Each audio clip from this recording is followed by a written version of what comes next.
4 minutes remaining.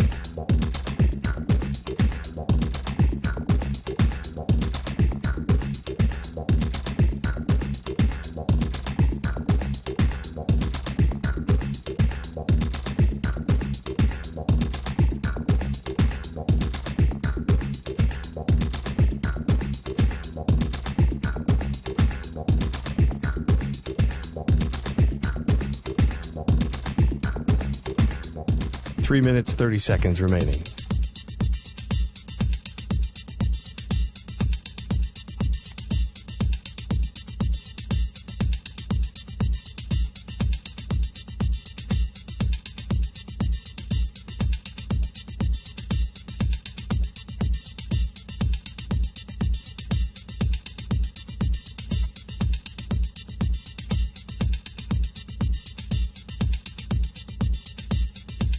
Three minutes remaining.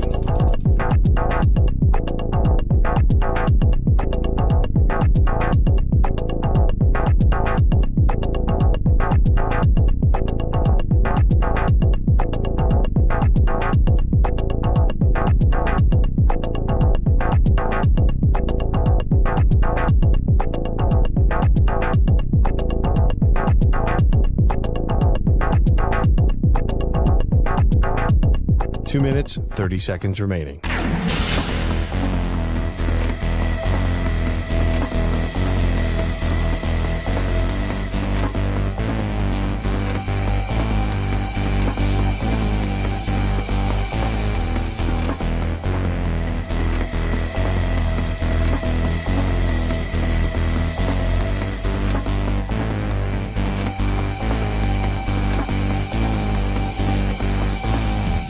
Two minutes remaining.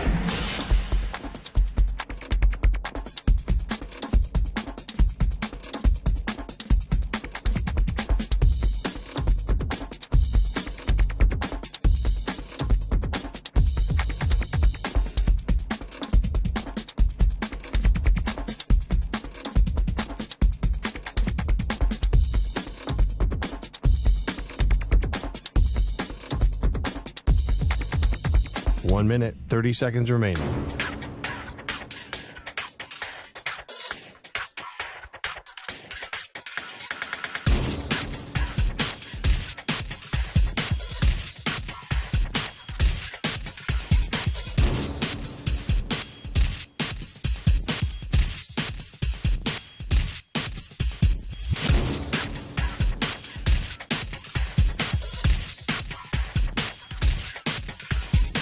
One minute remaining.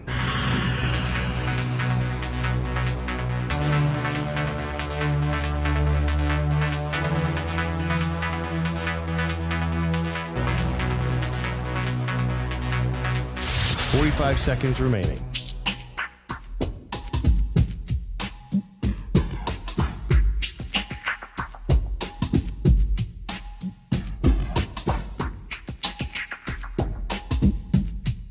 Thirty seconds remaining.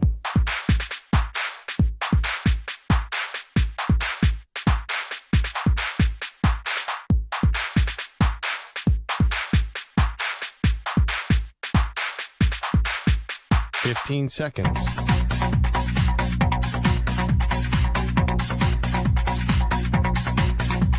Break ends in 5 seconds.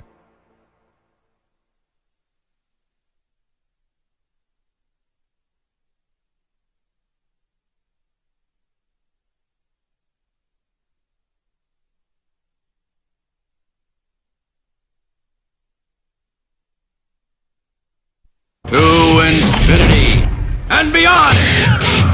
He's live. He's nationwide. This is the Zach Gelb Show.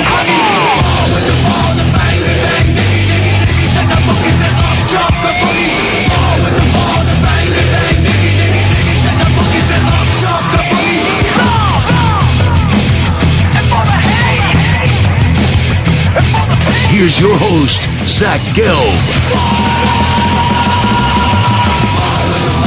Live from the place I get not overly ostentatious studios of the Infinity Sports Network here in beautiful New York City, sitting on top of the 10th floor, 345 Hudson Street. Welcome on in to what is a Tuesday edition of the Zach Gelb Show across all the great local Infinity Sports Network affiliates, Sirius XM, Channel 158, the free Odyssey app, and of course, streaming live on YouTube. 855-212-4227 is the number to jump on in. That's 855-212-4227. You could always get at me on Instagram, where I'm straight flexing, or via the good old cesspool of Twitter, X, at Zach Gelb. That is ZACHGELB. We got a whole lot to do today. Jake Retzlaff is going to join us, the quarterback at BYU. He will join us at the top of the hour at 4 p.m. Eastern, 1 p.m. Pacific time today. And then a guy that I got to know a little bit when he was in AA baseball, Rhys Hoskins, is going to stop by. Always enjoy when we get to catch up with Rhys. And you will hear that conversation at 5:20 p.m. Eastern time today, 2:20 p.m. Pacific. I was at the World Series last night.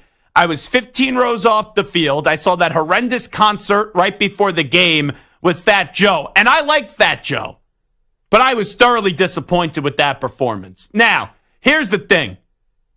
It's one thing to be in the stadium and understand the performance stinks. Like in the stadium. But the performances aren't made for people in the stadium. Like, I've been to some Super Bowls where I'm like, oh, the halftime show sucks. It's trash. And then I talk to some buddies or some people that I know, and they're like, oh, no, it was the greatest halftime show ever. Because everything's the greatest halftime show ever. But those concerts are meant for the viewer at home.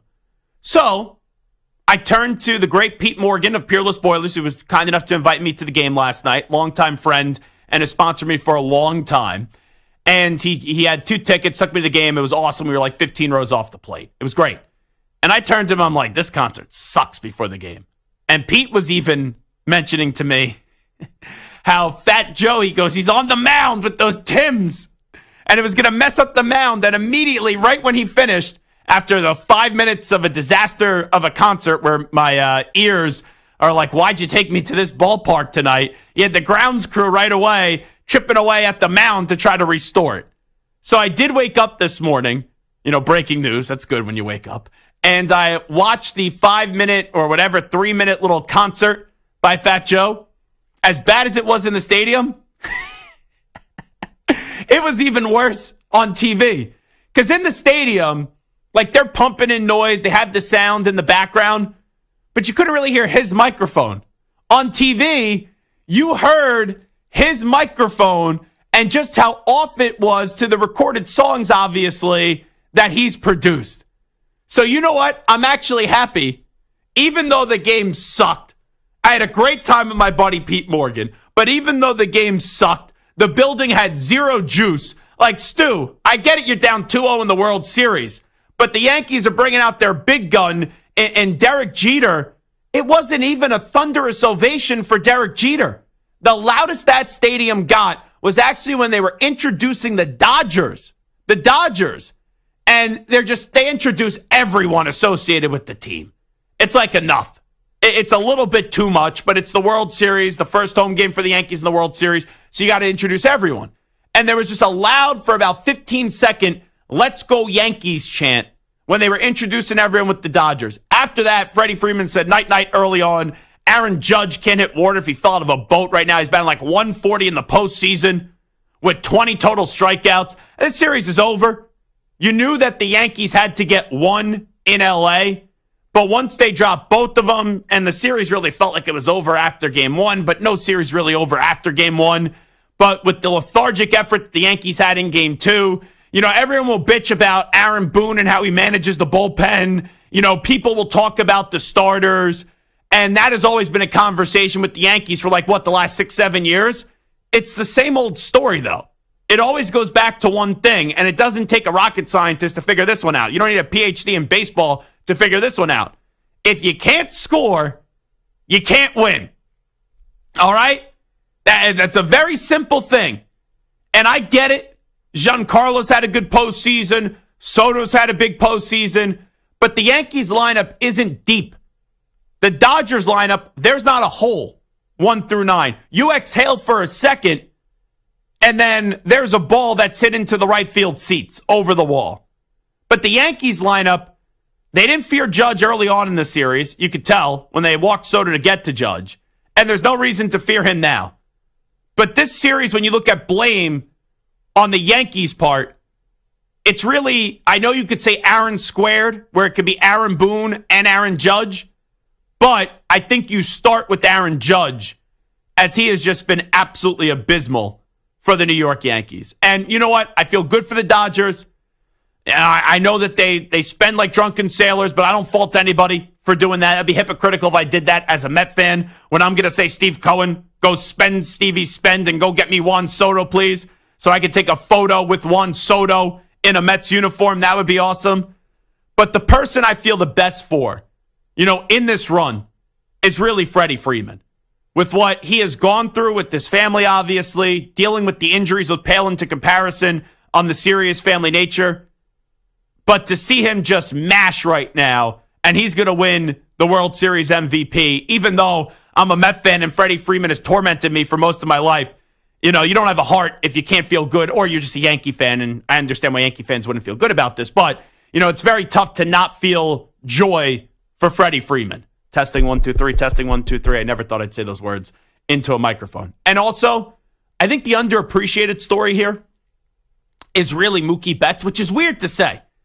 Because like a year and a half, 2 years ago, I'm saying Mookie Betts is the face of baseball. But when you talk about the Dodgers, it's all Ohtani this and Ohtani that, Ohtani this and Ohtani that. And we all know the legend of Ohtani.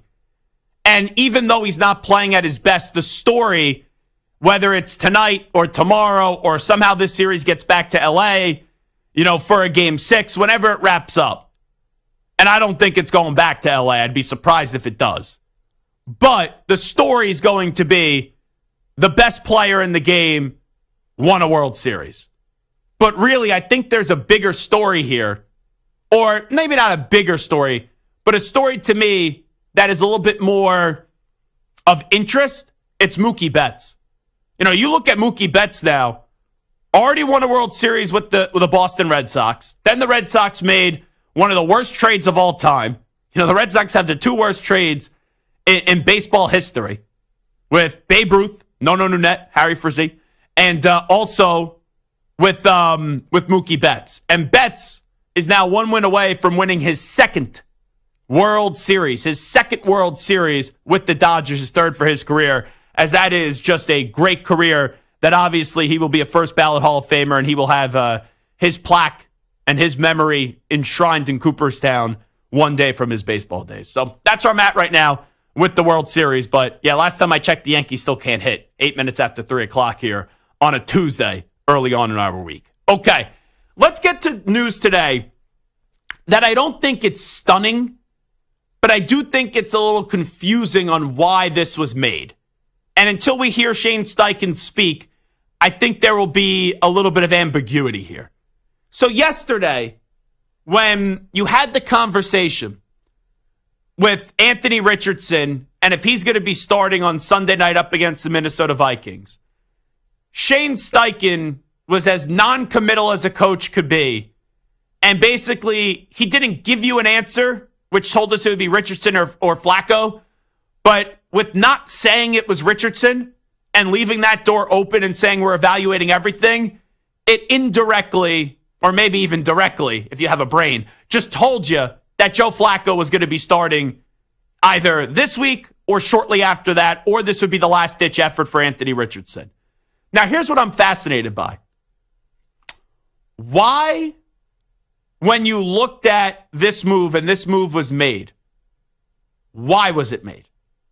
Because there's a bunch of different answers, and they all may be true, but I wonder what the number one reason was on why the move was made.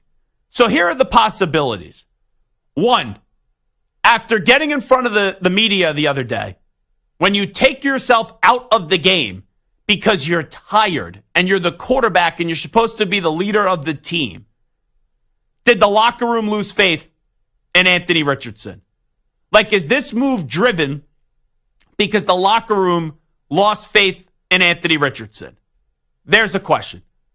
Second question. The Colts are at 4-4. Now, we may look at a team and not view them as a contender, but in the building could be a different feel, especially when your marquee player is a running back, and now he's back in the good graces in terms of health after having to miss some time. You know, you got Pittman, you got Pierce, you got some pieces there, and you have a division now where Stefon Diggs is going to be done for the year. You know, the Texans, they just beat you last week, but they barely beat you. It wasn't like you were afraid of Houston. The Jaguars stink. Tennessee stinks. So it's like at 4-4, even though I don't think the Colts should be in win now mode, Indianapolis may think they're in win now mode. And when you look at this and you ask who gives yourself a better chance to win, is it Joe Flacco or is it Anthony Richardson? The better chance to win this year is without question Joe Flacco. And look at the schedule, folks. Sunday night, Minnesota, tough team. Then the following week, you play the Buffalo Bills. Then you have the Jets. They stink, but that's a Sunday night spot. And then you have the Detroit Lions. These next 4 games, when you sit there at 4-4, you can't afford to go 1-3. You have to bare minimum go 2-2. And Joe Flacco gives the Colts a better chance to go to 2-2 than Anthony Richardson does. Because if you go to 2-2, let's just say, and 4 weeks from now you're sitting there at 6-6, good mental math by me. After that, here's the rest of your schedule, where you're going to need probably 4 more wins to make the postseason. You play the Patriots, you play the Broncos, you play the Titans, you play the Giants, and you play the Jaguars. Winnable games. All of those games are winnable. I know the Patriots just beat the Jets, but the Patriots aren't world beaters. I know the Broncos have an above 500 record, but they haven't really beat any team that's great. You know, Tampa Bay's good. That's their best win of the season. Tennessee stinks. The Giants stink.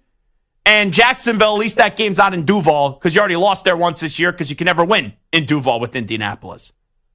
So when I look at this, these are the questions. Did the locker room lose faith in Anthony Richardson? I think so. I've never seen a quarterback, by the way, get in front of a podium after the game and admit, just lie in that spot. Like, even if you were tired and that's why you took yourself out, just say, I thought I tweaked something. I want to get checked by the medical staff. But once you say, hey, I needed a breather because I was too tired, that's not what a leader does. That's not what a quarterback does. I've never had a quarterback do that. That's crazy.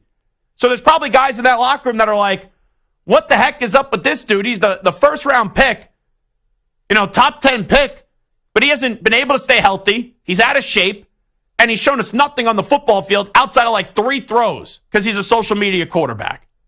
So yes, the locker room could have lost faith in him. The Colts could also think they're in win now mode. And also, I think the bigger story here is, what does this mean for the future of Anthony Richardson? Because you could get benched or you could get sat down early in your career and you could still have a future. But I don't know what the Colts are hanging on to in terms of a Colt fan thinking that Anthony Richardson is going to be able to turn it around. And really, it's a draft evaluation process that's flawed.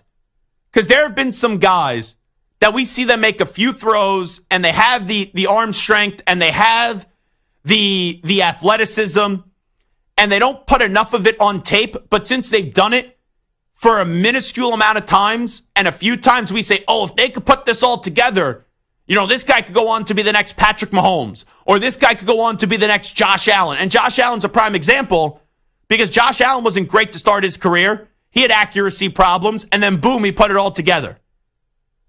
But those stories are rare. There's not many examples of those stories. And the tape don't lie. And when you see Anthony Richardson, you see a inconsistent quarterback, a more bad than good quarterback. He also can't stay on the field, so there's not a lot of tape. But when you watch him even go back to college, it's like, what has this guy been able to do for a consistent amount of time? And that's why I never understood, from a football logic standpoint, why he went that early in the draft. And I thought he had bus written all over him. And he was in a good spot, even though Indy sometimes could be dysfunctional with their owner. But he had a smart offensive coach around him. You have enough talent around him.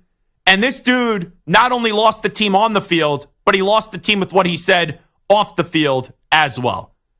So if I had to take a guess, I think the Colts' number one driving force in this, even though I don't think they should be in win-now mode, I'd like to see what you get out of Anthony Richardson, but I think they've already seen enough, and they're there on a daily basis. I think the Colts made this move because they really do believe Joe Flacco gives them a better chance to win games than Anthony Richardson, which is true, and they want to salvage this season at 4-4 and navigate through these next tough 4 games before the schedule opens up, and they're trying to go for a playoff spot this year. Because remember, this team was 9-8 last year with Anthony Richardson hurt and Gardner Minshew in at quarterback. So even though I don't think this is a great team, it's not a foreign concept for them to get into the postseason this year, especially when football is wide open. But long term, I think this is it for Anthony Richardson. Like, he may be able to start again. They may give him a few opportunities. Maybe if Flacco retires after this year, he's the starting quarterback next year. But I don't think he's the long-term guy. I don't think he's the long-term dude in Indianapolis. Because if Shane Steichen thought there was a chance he could be the long-term guy, regardless of whatever he says when he meets the media, they wouldn't be making this move today. They wouldn't. They wouldn't be benching this young quarterback. But he lost this locker room. There's no doubt about it. The Colts know that Flacco is better. And you add all that up, not only does it provide this move today where they sit down Richardson, but moving forward, similar to like when they sat down Bryce Young in Carolina, it gives you that feel that this is it for Anthony Richardson being thought of as the guy in Indianapolis, just like with Bryce Young. Hey, may start again, as we saw this past weekend because of injury with the unfortunate accident with Andy Dalton. But, even if you're getting another start, it doesn't mean that you're going to be the franchise guy for that organization or be thought of that way moving forward. Zach Gelb here with you. How do you react to Anthony Richardson getting benched by the Colts? 855-212-4227. 855-212-4227. We'll take a break. Who are the Pittsburgh Steelers? We'll get into them next. You're in a 5-minute break.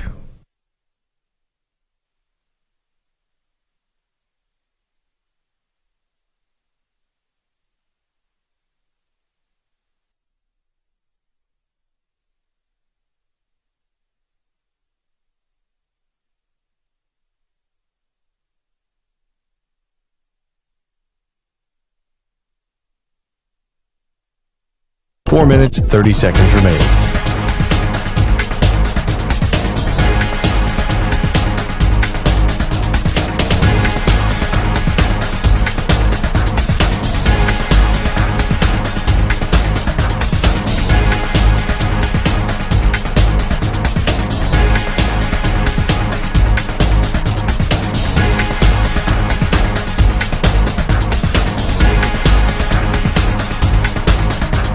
Four minutes remaining.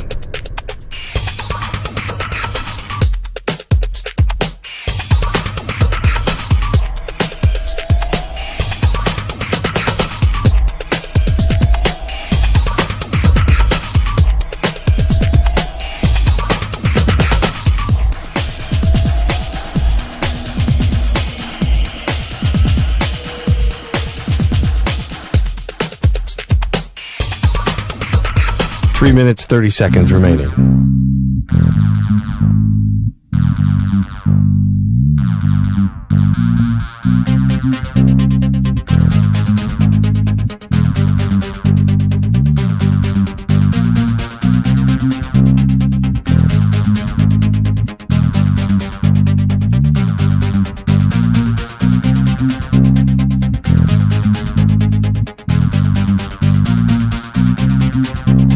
Three minutes remaining.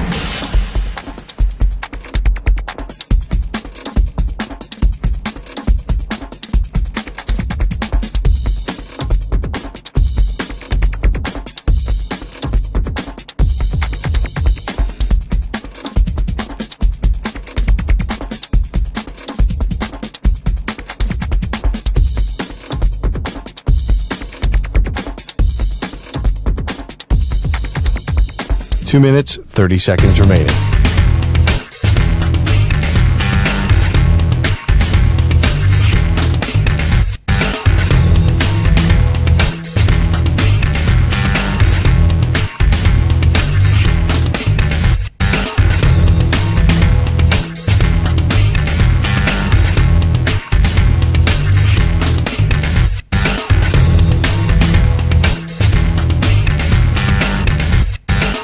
2 minutes remaining.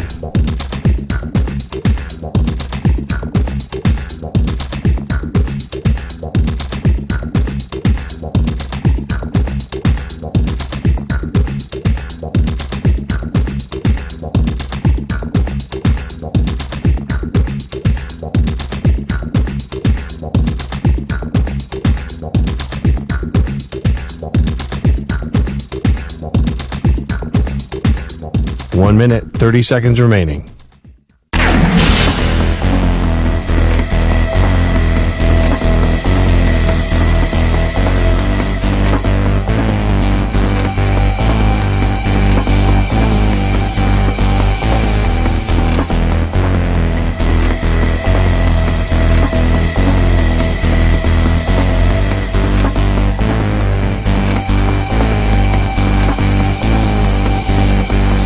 One minute remaining.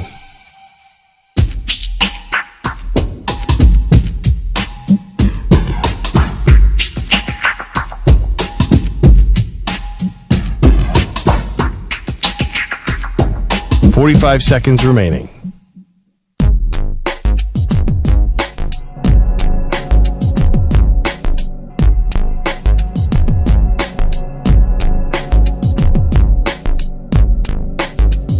Thirty seconds remaining.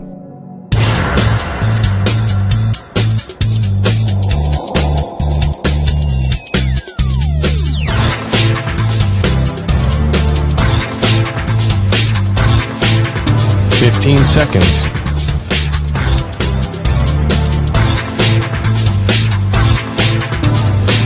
Break ends in 5 seconds.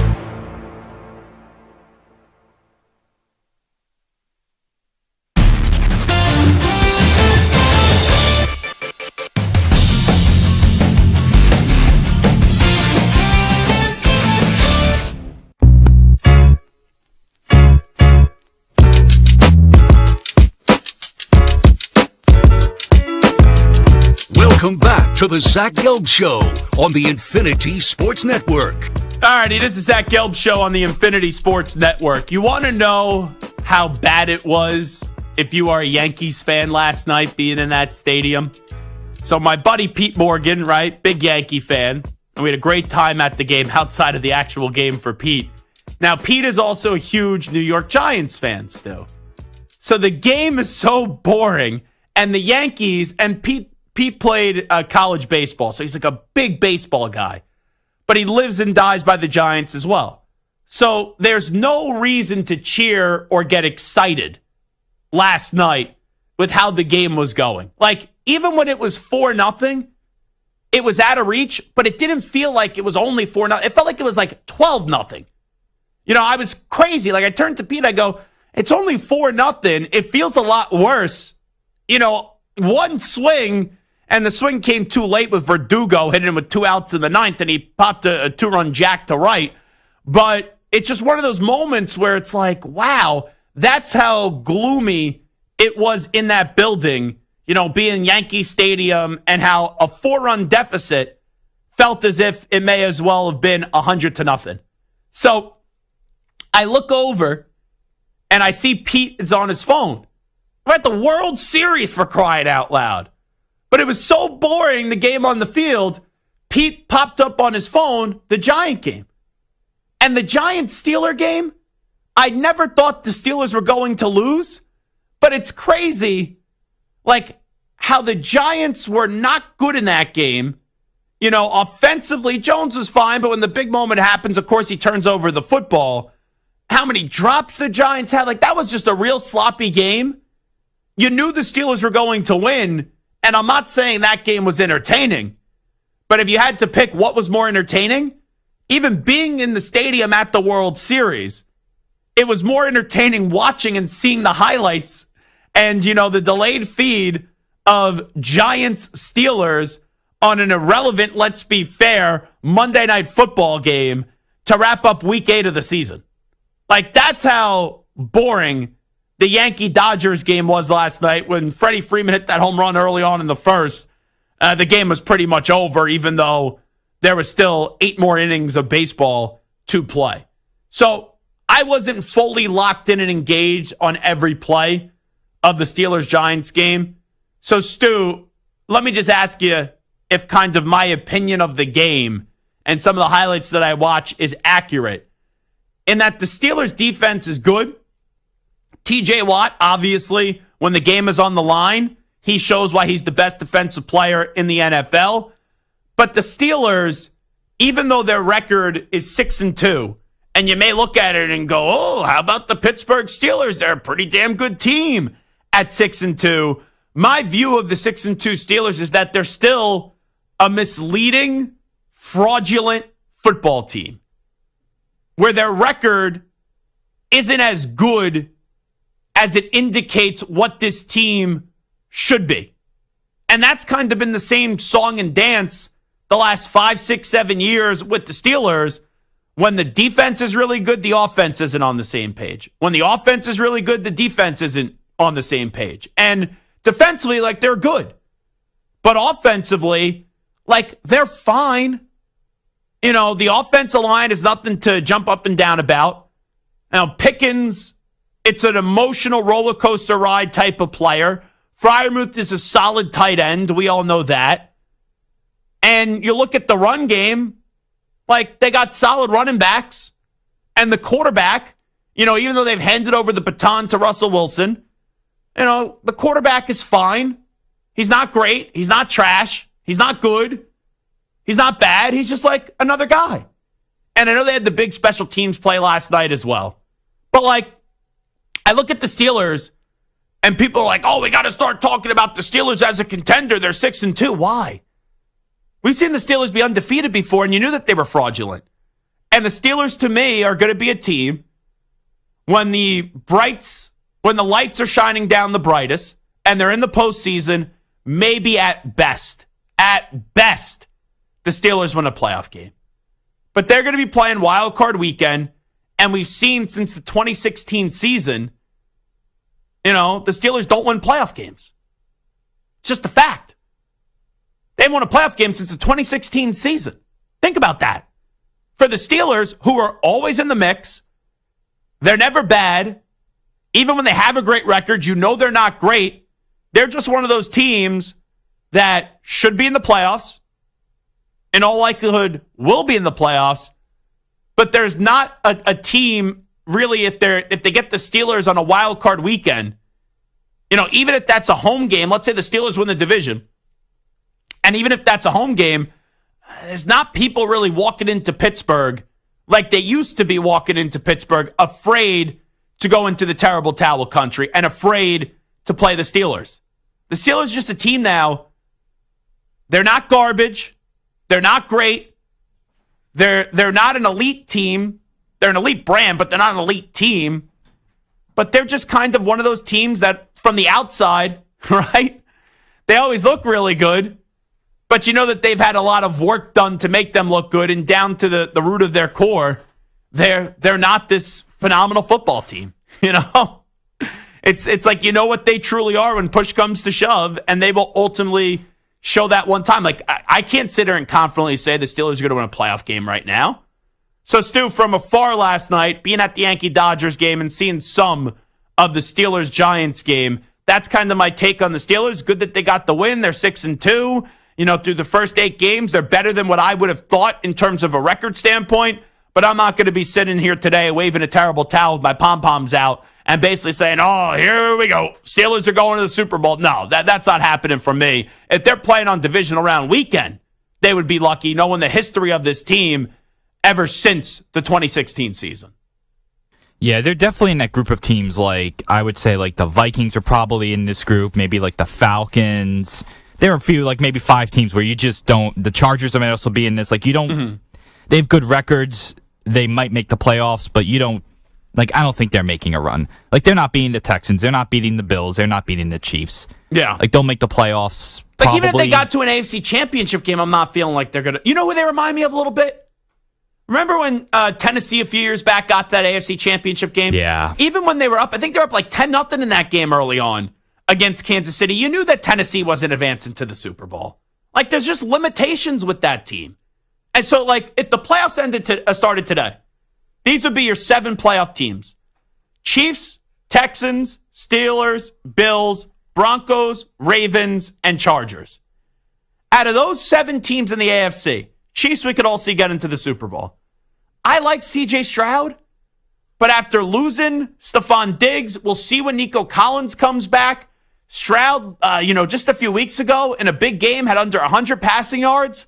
I'm not ready to say that the Texans are a team that I fully believe will be going to a Super Bowl, and I was optimistic on the Texans heading into this season. Steelers, I can't see get into the Super Bowl. The Bills, I could actually see get into a Super Bowl. Maybe it's just Josh Allen's time. Maybe someone else takes care of Kansas City, picks them off, and then the Bills are able to go on a Super Bowl run. The Broncos, I can't see them in the Super Bowl. The Ravens, I can. And I know that's going to annoy Steelers fans. Oh, but what do you think about the Ravens? The Ravens are a better team than you. All right? I don't care what the record says right now. They're 5-3. You're 6-2. The Ravens are a better team than you. And the Chargers, I don't think they're ready to go make a Super Bowl run. So it's like, do you agree with that, Stu? In the AFC right now, and those are only the 7 teams that would be in. So maybe there's another team that's not in, but I don't see it. Out of those 7 teams, or the entirety of the AFC, if I say 3 teams that could get to the Super Bowl this year, the 3 teams you're most confident in the AFC, it would be the Chiefs, it would be the Bills, and it would be the Ravens, correct? Definitely. I guess the Texans, even with the injury, would probably be the next team on that list, but they're a far way down after the Bills, I would say. Now let's do this exercise in the NFC. This turns into a fun conversation. If the NFC playoffs were to start today, here are the 7 teams in. You know what's crazy? Without even looking at the NFC playoff picture, we all talked about how the AFC was stronger than the NFC entering this season. I said the NFC was picking up steam and closing ground, and closing the gap. I think the NFC is stronger right now. At least you have the Chiefs, who are a great team, and you got the elite quarterback play of Josh Allen. You got the elite quarterback play of Lamar Jackson. And there's not that many. I don't even know if there is an elite quarterback in the NFC, if I'm being honest. But I think the NFC is a lot more intriguing and open than the AFC. And let's be real, we just went through it. We could only see really 3 teams in the AFC get into the Super Bowl. But these would be the teams in the NFC, doing this blindly, where I just made that statement.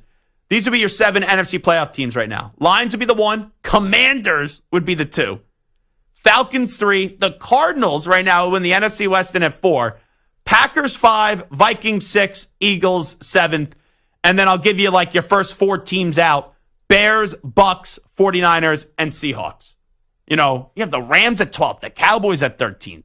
The NFC right now is deeper than the AFC. So if I had to ask you, Stu, 3 teams in the NFC that you're most confident to get to the Super Bowl this year, who would they be? Definitely the Lions and Packers would be 1 and 2. I would have trouble getting to a 3rd, and I don't like the coach, but I would probably say the Eagles, based on the talent and the quarterback, would be my 3rd team. Eagles over 49ers, why? I just don't like the vibe of the 49ers in terms of all the injuries they've had. This just seems like a year from hell. Even if they get McCaffrey back, I still struggle to see them. I hate to say it. When McCaffrey comes back, I feel like he'll be injured within 2 weeks. Again. Yeah, it's like you're talking about arthritis with Achilles. I think it was. That doesn't sound good. I'm not a doctor, but that doesn't sound good when I read that. So I would agree with you that the Lions and the Packers have to be on that list.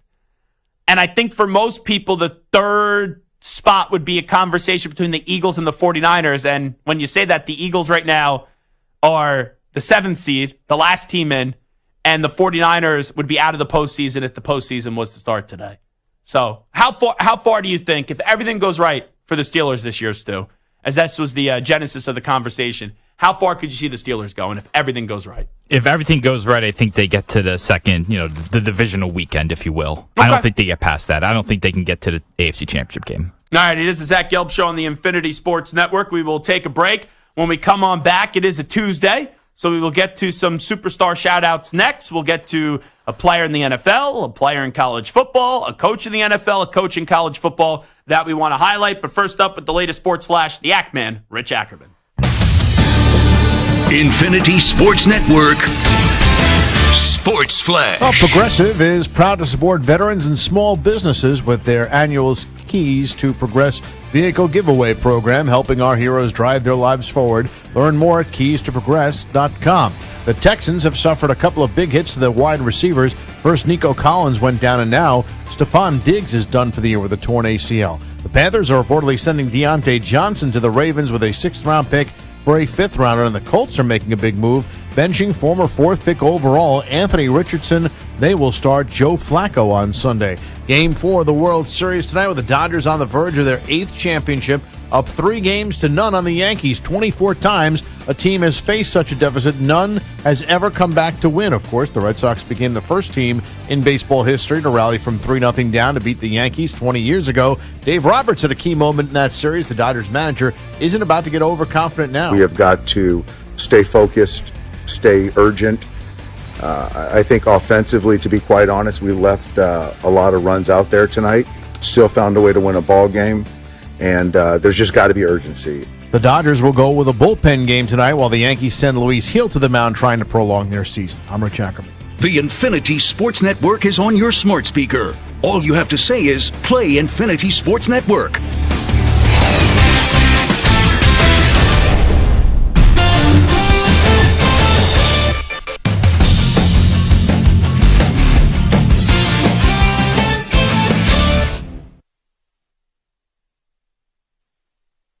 You're in a 5-minute break.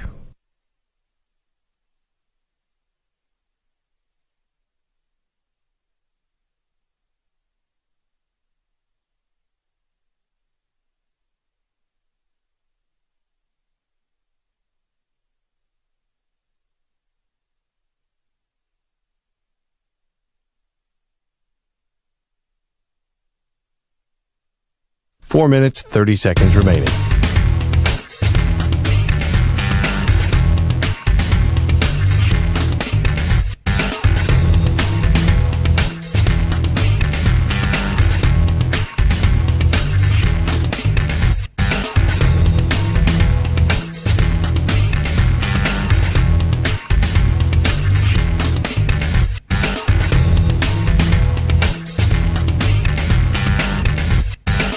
Four minutes remaining.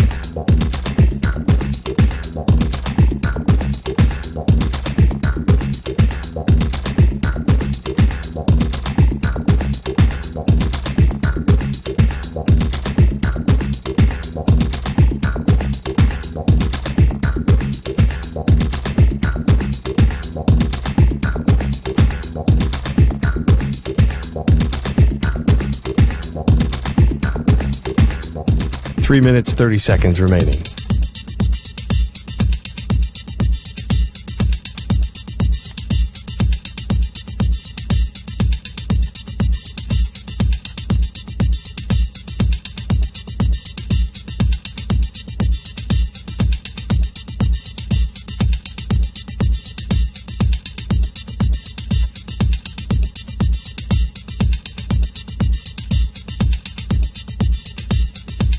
Three minutes remaining.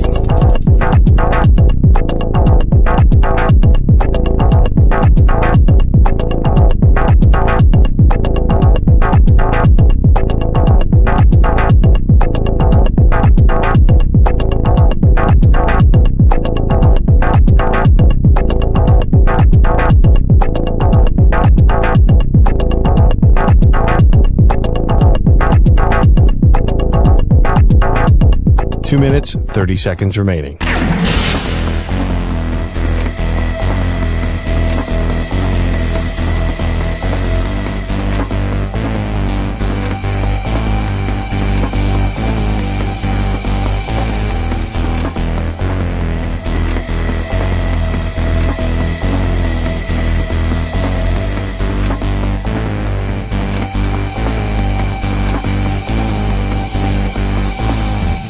Two minutes remaining.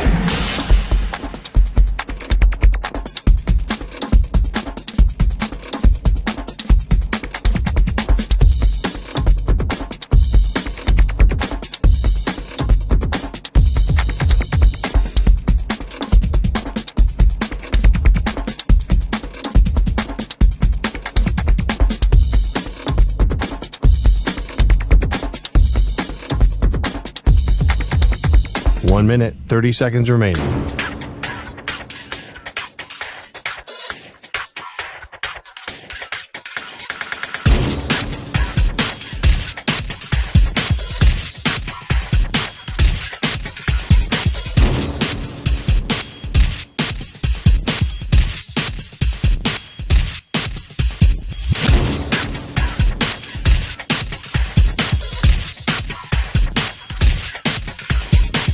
1 minute remaining.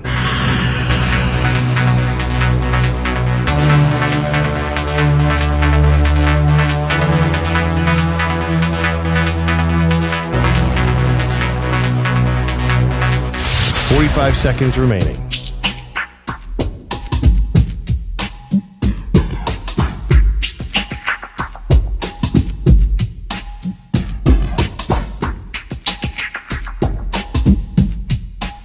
Seconds remaining.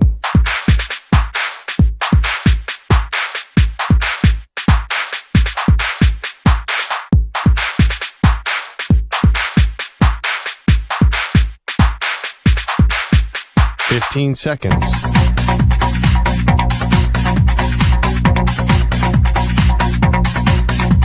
Break ends in 5 seconds.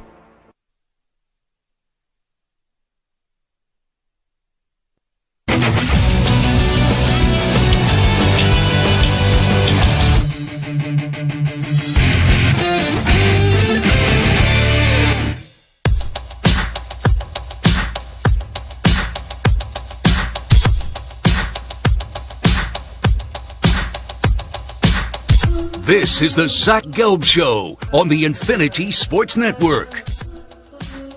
The Defensive Player of the Week is sponsored by the Navy Federal Credit Union, who proudly serves the Armed Forces, DoD, veterans and their families. Their members are the mission. Learn more at NavyFederal.org. This week's player is Lions quarterback Amick Robertson and Detroit's 52-14 blowout victory over the Titans. Robertson had 2 forced fumbles. As a team, the Lions forced 4 turnovers and had 4 sacks on the day. And we'll get more into that in just a second with our Superstar Shoutouts. But I felt like every time I watched that game or moments of that game on Sunday, it was like some crazy big speed play where I was watching. I had Pat's Jets on the big screen in my apartment. Then on the TV to my left, I had a 4 multi-view box. One was Red Zone. I think there was the Eagles and the Bengals. I want to say Texans, Colts. And then there was one other game.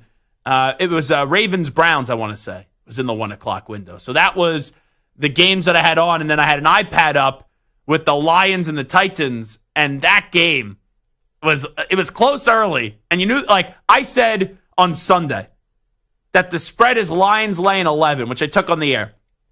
I told Ryan Horvat that I would go up to Lions laying 17. And even when the game was close, you knew eventually that was going to hit. And obviously it did, going away with the final score being 52-14. But how that game was close for a while and it ended up being as big of a blowout it is just shows you how dominant the Lions are right now. All righty, Stu. Let's get to a little Superstar Shoutouts. Another week in the books. Who stood out on the gridiron? We give you our Superstar Shoutouts right here on the Zach Gelb Show. All right, let's start college.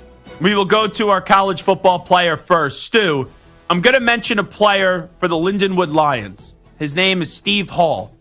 If you could tell me the last time we mentioned Lindenwood on this show, I will give you $100 in cash. If you have any idea, $200 in cash, $300 in cash. It could be $3 million. I'm not going to get it. $4 million. Just a reminder, this is not serious. Even if Stu got it, I would not give him $4 million. I would give him about $100, though. The last time I mentioned Lindenwood, because I remember when I read this story over the weekend about Steve Hall, and I'll get to why I'm shouting him out in just a second. I'm like, Lindenwood? I go, we talked about them at one point. And it was over the summer when we were doing our coaching spotlight, as we would talk to a coach around the country. And Kansas's first opponent, when we were counting down to kickoff, was Lindenwood.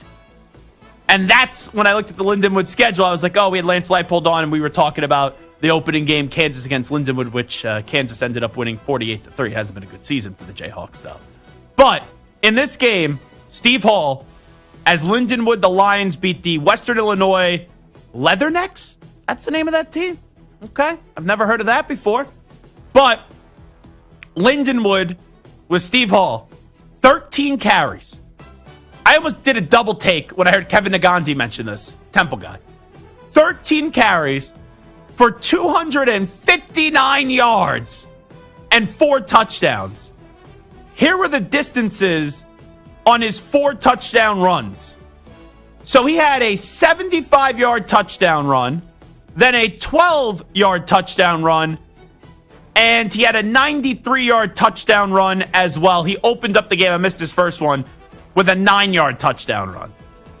So you would think his longest run in the game would be that 75-yard touchdown run in the third quarter. Well, with 1:31 left in the fourth, he crossed the goal line, one play, 93-yard drive in 17 seconds with a 93-yard touchdown run. So I would assume this is the last time we talk about the Lindenwood Lions this year. Steve Hall is the player that I'm going to shout out. Once again, a ridiculous stat line. 13 carries, 259 yards, and 4 touchdowns. And I'm not good at math. So let's just see. 259 divided by 13. That's 19.9 yards per carry. Now, Stu, let me just see if you could get this accurately. You have any idea where Lindenwood is, if you had to take a guess? If I had to guess, I would say Tennessee. Good guess. I believe it's Missouri. Okay. I looked it up during the break, but I believe, if memory serves me right, it is Missouri. Okay. Get me your college football player that you want to shout out. I am going to go with Dylan Gabriel, the Oregon quarterback. They absolutely dominated a ranked team in Illinois over the weekend. Really just played in the first half. They put up 35 points in the first half on them. That game was over pretty quickly. 18 of 26, 291 yards, and 3 touchdowns. He has 18 touchdowns, just 5 picks on the season. And Oregon, as you discussed yesterday, one of the best teams in the country. I think right now the best team in the country. Oregon against Georgia would be my national championship pick today. All righty, let's go to the college football coaches. I don't know about you, Stu. The coaches are tougher than the players, picking out a coach that you want to shout out each and every week. So when Coach Prime got to Boulder, he was taking over a football team that was 1-11. Year one, he started off 3-0, only had 1 win down the stretch. He was 4-8. And early on this year, with an underwhelming performance against North Dakota State and then getting blown out in Lincoln, Nebraska, up against Matt Rule and the Nebraska Cornhuskers, led by Dylan Raiola. And that team being 1-1, I wasn't expecting them to go to a bowl game. We fast forward, though. They are now 6-2, and over the weekend, they were able to snatch up bowl eligibility, taking care of Cincinnati. So give a superstar shout-out to Coach Prime, who in year 2, not only is he going to be going bowling, but they're alive in the Big 12, and they have 2 players who are going to be top 5, top 10 picks in the draft, with Travis Hunter and Shedeur Sanders, and at least one of those players, maybe 2, but at least one, are going to be going to New York City as a Heisman Trophy finalist, and maybe Travis Hunter or Shedeur Sanders end up winning the award. But Coach Prime gets my coaching superstar shout-out.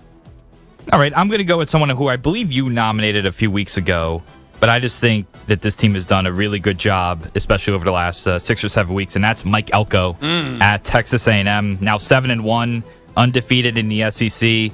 Big win over LSU, and I don't know if they have a quarterback. They kind of have 2 quarterbacks, and I don't know if either one are that amazing, but I think the job Elko has done has been pretty damn good. You ride the hot hand. That would be my advice. I know they didn't do that a few weeks ago, but you ride the hot hand now. It's Marcel Reed's team until he gives you a reason to make you go back to Connor Wegman, but he saved that team's playoff dreams when he was inserted into the game up against LSU. Go Tigers! The LSU fam. All righty. Lions, NFL player shout out. I'm going to give it to Jahmyr Gibbs. I went with the running back that had 11 carries. I'll go with another running back that had 11 carries. Now, not the same yards as Steve Hull had, but Jahmyr Gibbs had 11 carries for 127 yards and a touchdown in a high-octane offensive type of game. Lions beat up on Tennessee 52-14. So my superstar shout out goes to Jahmyr Gibbs. All right, I will go with Jameis Winston. I don't think a lot of people had the Browns beating the Ravens on Sunday, but he came out. He looked great, 334 yards, 3 touchdowns, no interceptions, and he looked better than Deshaun Watson looked all year. So I think for him, it's nice that he gets a chance to start again in the NFL. And I think he deserves a superstar shout-out just for leading the league in the best pregame speeches. I don't know about you, Stu. Have you ever tried to eat a W? Did you ever emulate that? No. Like when you were at home, you know, lights are off, you're in your room, you're under your covers. Did you ever try to eat a W and say, hey, let me see how stupid this is? I actually have not, but that does sound like something I should have done in the past. You want to eat a W live on the air right now? Imagine we get Stu to put his fingers in his mouth. I don't even know how you make the W with your fingers, to be fair at first. I think that's the most difficult part. Right, yeah. Yeah. So we're not even going to try that. All righty, let me get to my coach. People have realized the luster has worn off this guy, where he was really respected a few years ago, and he took this team from down and out, restored this team, made them habitual playoff contenders. But when you are habitual playoff contenders, eventually it's one thing to just get into the dance. Then you got to go try to take home the prom king or queen title, right? You got to go win a Lombardi. So when you're just there and there and there and there and there, eventually just getting there isn't good enough. And that's why the luster has worn off Sean McDermott. But with that being said, Sean McDermott, with all the injuries that he's had to suffer, with all the team, right, looking like this was a retooling year, through 8 weeks of the Bills season, they're 6-2. And this was a good test this past weekend up against the Seahawks, where you knew that the Seahawks weren't this great team, but you would have thought that would be a competitive game, grinded out game, that the Buffalo Bills would end up winning and maybe win by like 4 to 7 points. That's what I thought. I laid the number with the Bills -3. But that game was an ass kicking. And usually when we praise Buffalo, it's James Cook and it's Josh Allen, it's Dalton Kincaid, now Amari Cooper, Keon Coleman. The offense, though, which it was good, was not the story. It was the defense, where they held in the first half the Seahawks to 3 points, and the Seahawks didn't get a touchdown until the fourth quarter. That was a heck of a defensive performance by Sean McDermott's team. Geno Smith, he was 21 of 29 for 212 yards. They were able to pick him off, and only 17 carries for the Seahawks for 32 yards. They bottled up Jackson Smith and Jigba. No DK Metcalf in the game. Tyler Lockett was a non-factor. It's a heck of a defensive performance by the Bills. So Sean McDermott, you get my NFL coaching shout out of the week. Stu? I will go with another Sean, and that is Sean Payton. I think we talked about last hour about teams that we don't really believe in despite their good records. I think the Broncos definitely fall under this category based off of who they've beaten, the Bucks, Jets, Raiders, Saints, and Panthers. But 5-3, I don't think if you told me before the season that they were going to win 5 games, I probably would have taken the under on that. I did not see this being a good team at all. They've been who they've had to beat on their schedule, and I guess, for now they look pretty decent, so I'll give my superstar shout out to him. Yeah, I don't anticipate them to be in the playoffs. I still think the Chargers are the second best team in that division, but they are at least a team now that you're curious about. And you know what? I think they have thrown our friend Anthony Gallo into a mental pretzel, because he doesn't like Sean Payton. He doesn't believe Bo Nix is the guy, but they're exceeding his expectations and they're winning games. And Gallo's not someone that usually likes to admit when he's wrong. He will take his idea of being right all the way down to the wire until it's proven that he's wrong, and even then he still may think he's right. But man, Gallo in the newsroom, you would think with the Broncos being well, he'd be a little bit more obnoxious, but I think he's actually upset that his team, which is the worst type of fan when you're upset when your team's doing well, because he's just waiting for this to all come crashing and burning, like Stu kind of alluded to. Not that it would crash and burn, but just not be as good as what their record says they are right now. All righty, we'll take a break. When we come on back, how a Jewish quarterback landed at BYU. A member of the tribe, Jake Retzlaff, will join us next, right here on the Zach Gelb Show.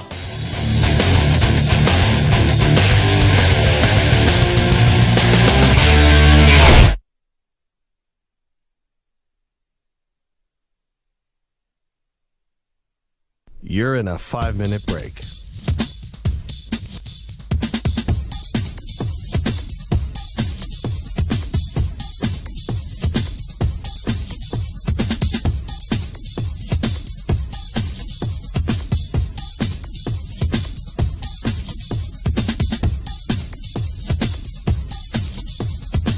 Alrighty, welcome back in.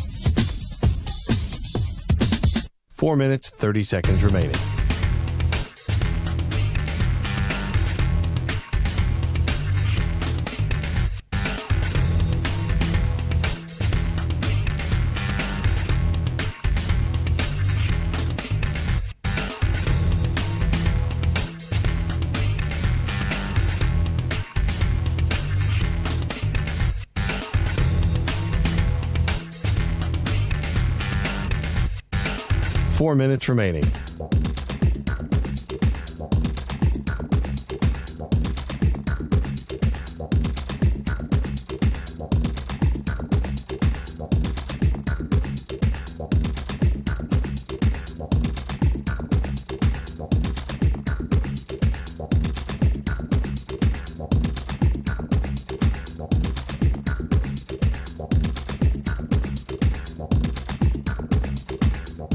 3 minutes, 30 seconds remaining.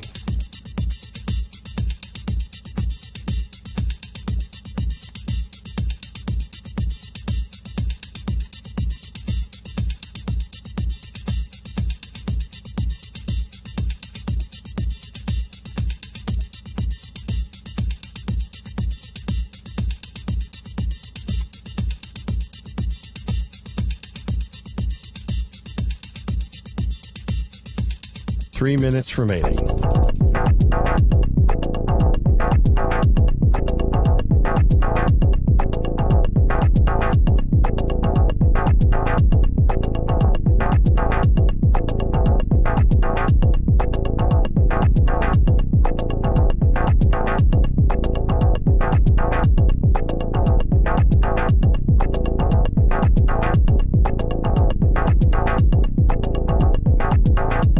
Two minutes, 30 seconds remaining.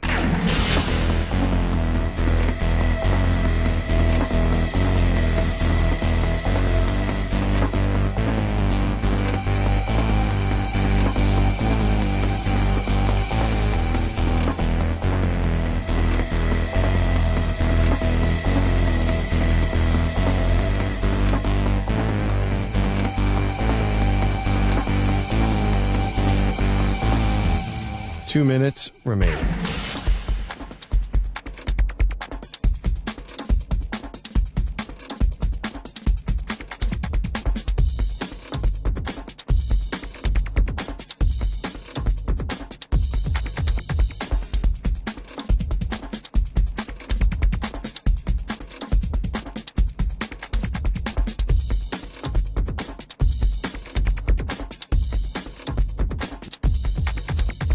One minute, 30 seconds remaining.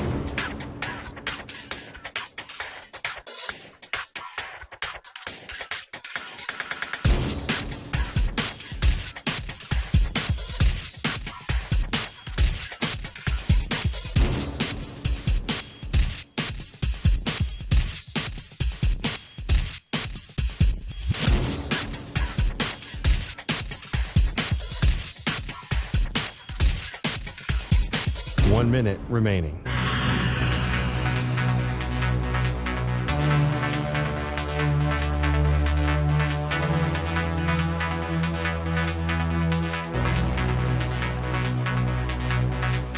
Forty-five seconds remaining.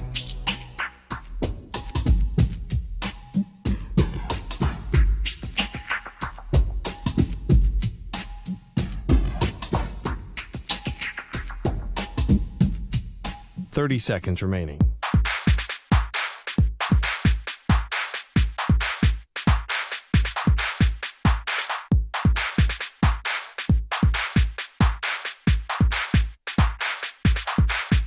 Fifteen seconds.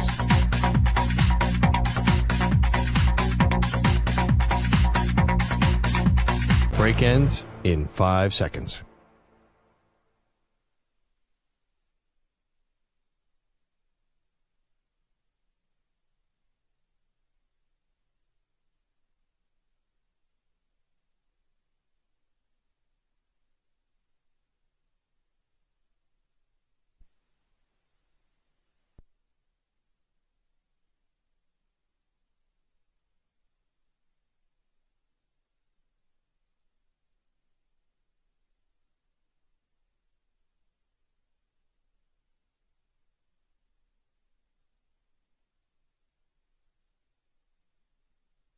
Alrighty, welcome back in. It is the Zach Gelb Show on the Infinity Sports Network. BYU is 8-0. The Cougars are ranked 9th in the country. Now joining us is their sensational quarterback, and Jake Retzlaff, who's kind enough to join us on the program right now, and he has an awesome story to tell. Jake, appreciate you doing this. How you been? Yeah, of course, man. Thanks for having me on. I've been good. Like you said, 8-0. It's a good feeling. Well, I got a little intel on you that you claim to be the best ping pong player on the BYU football team. Can I get the scouting report and talk a little trash right out of the gate on your ping pong abilities? Yeah, I do it all. The backhand is gnarly. The forehand is gnarly. I cut the ball with some great spin. The top spin is nuts. It's a fun game, man. I've mastered my craft since being here. The young guys like to challenge me, but I take them down. Ethan Erickson, tight end for us, he is up there too. He is a baller. If I had to say anybody could be up there and compete, he can definitely compete for it. He's a good ping pong player. If it was 1A, 1B, I'd be okay with that. But yeah, no, we are definitely at the top alone. Now, I know Kalani Sitake is very competitive. Have you ever challenged him to ping pong? I have no clue about his ping pong abilities, but I would assume he's pretty much probably good at everything. You're right about him being competitive. Even more competitive is Coach Jay Hill, our defensive coordinator. So he's hopped on the tables a few times. And anytime I can get him on is rare, but then I like to just, beat him real quick and get him on his way. And he calls some sort of rule or something that I've never heard of before and does something cheap usually to try to get a point here or there. But I usually beat him too. What's more competitive, when you go up against his defense in practice or when you go up against him on the ping pong tables? Oh, I don't know, man. That's close. That's a close call. His defense flies around the football field, but then when you get Jay Hill one-on-one on a ping pong table, that's a heck of a setting you don't get on the field. So I don't know. That might be more competitive.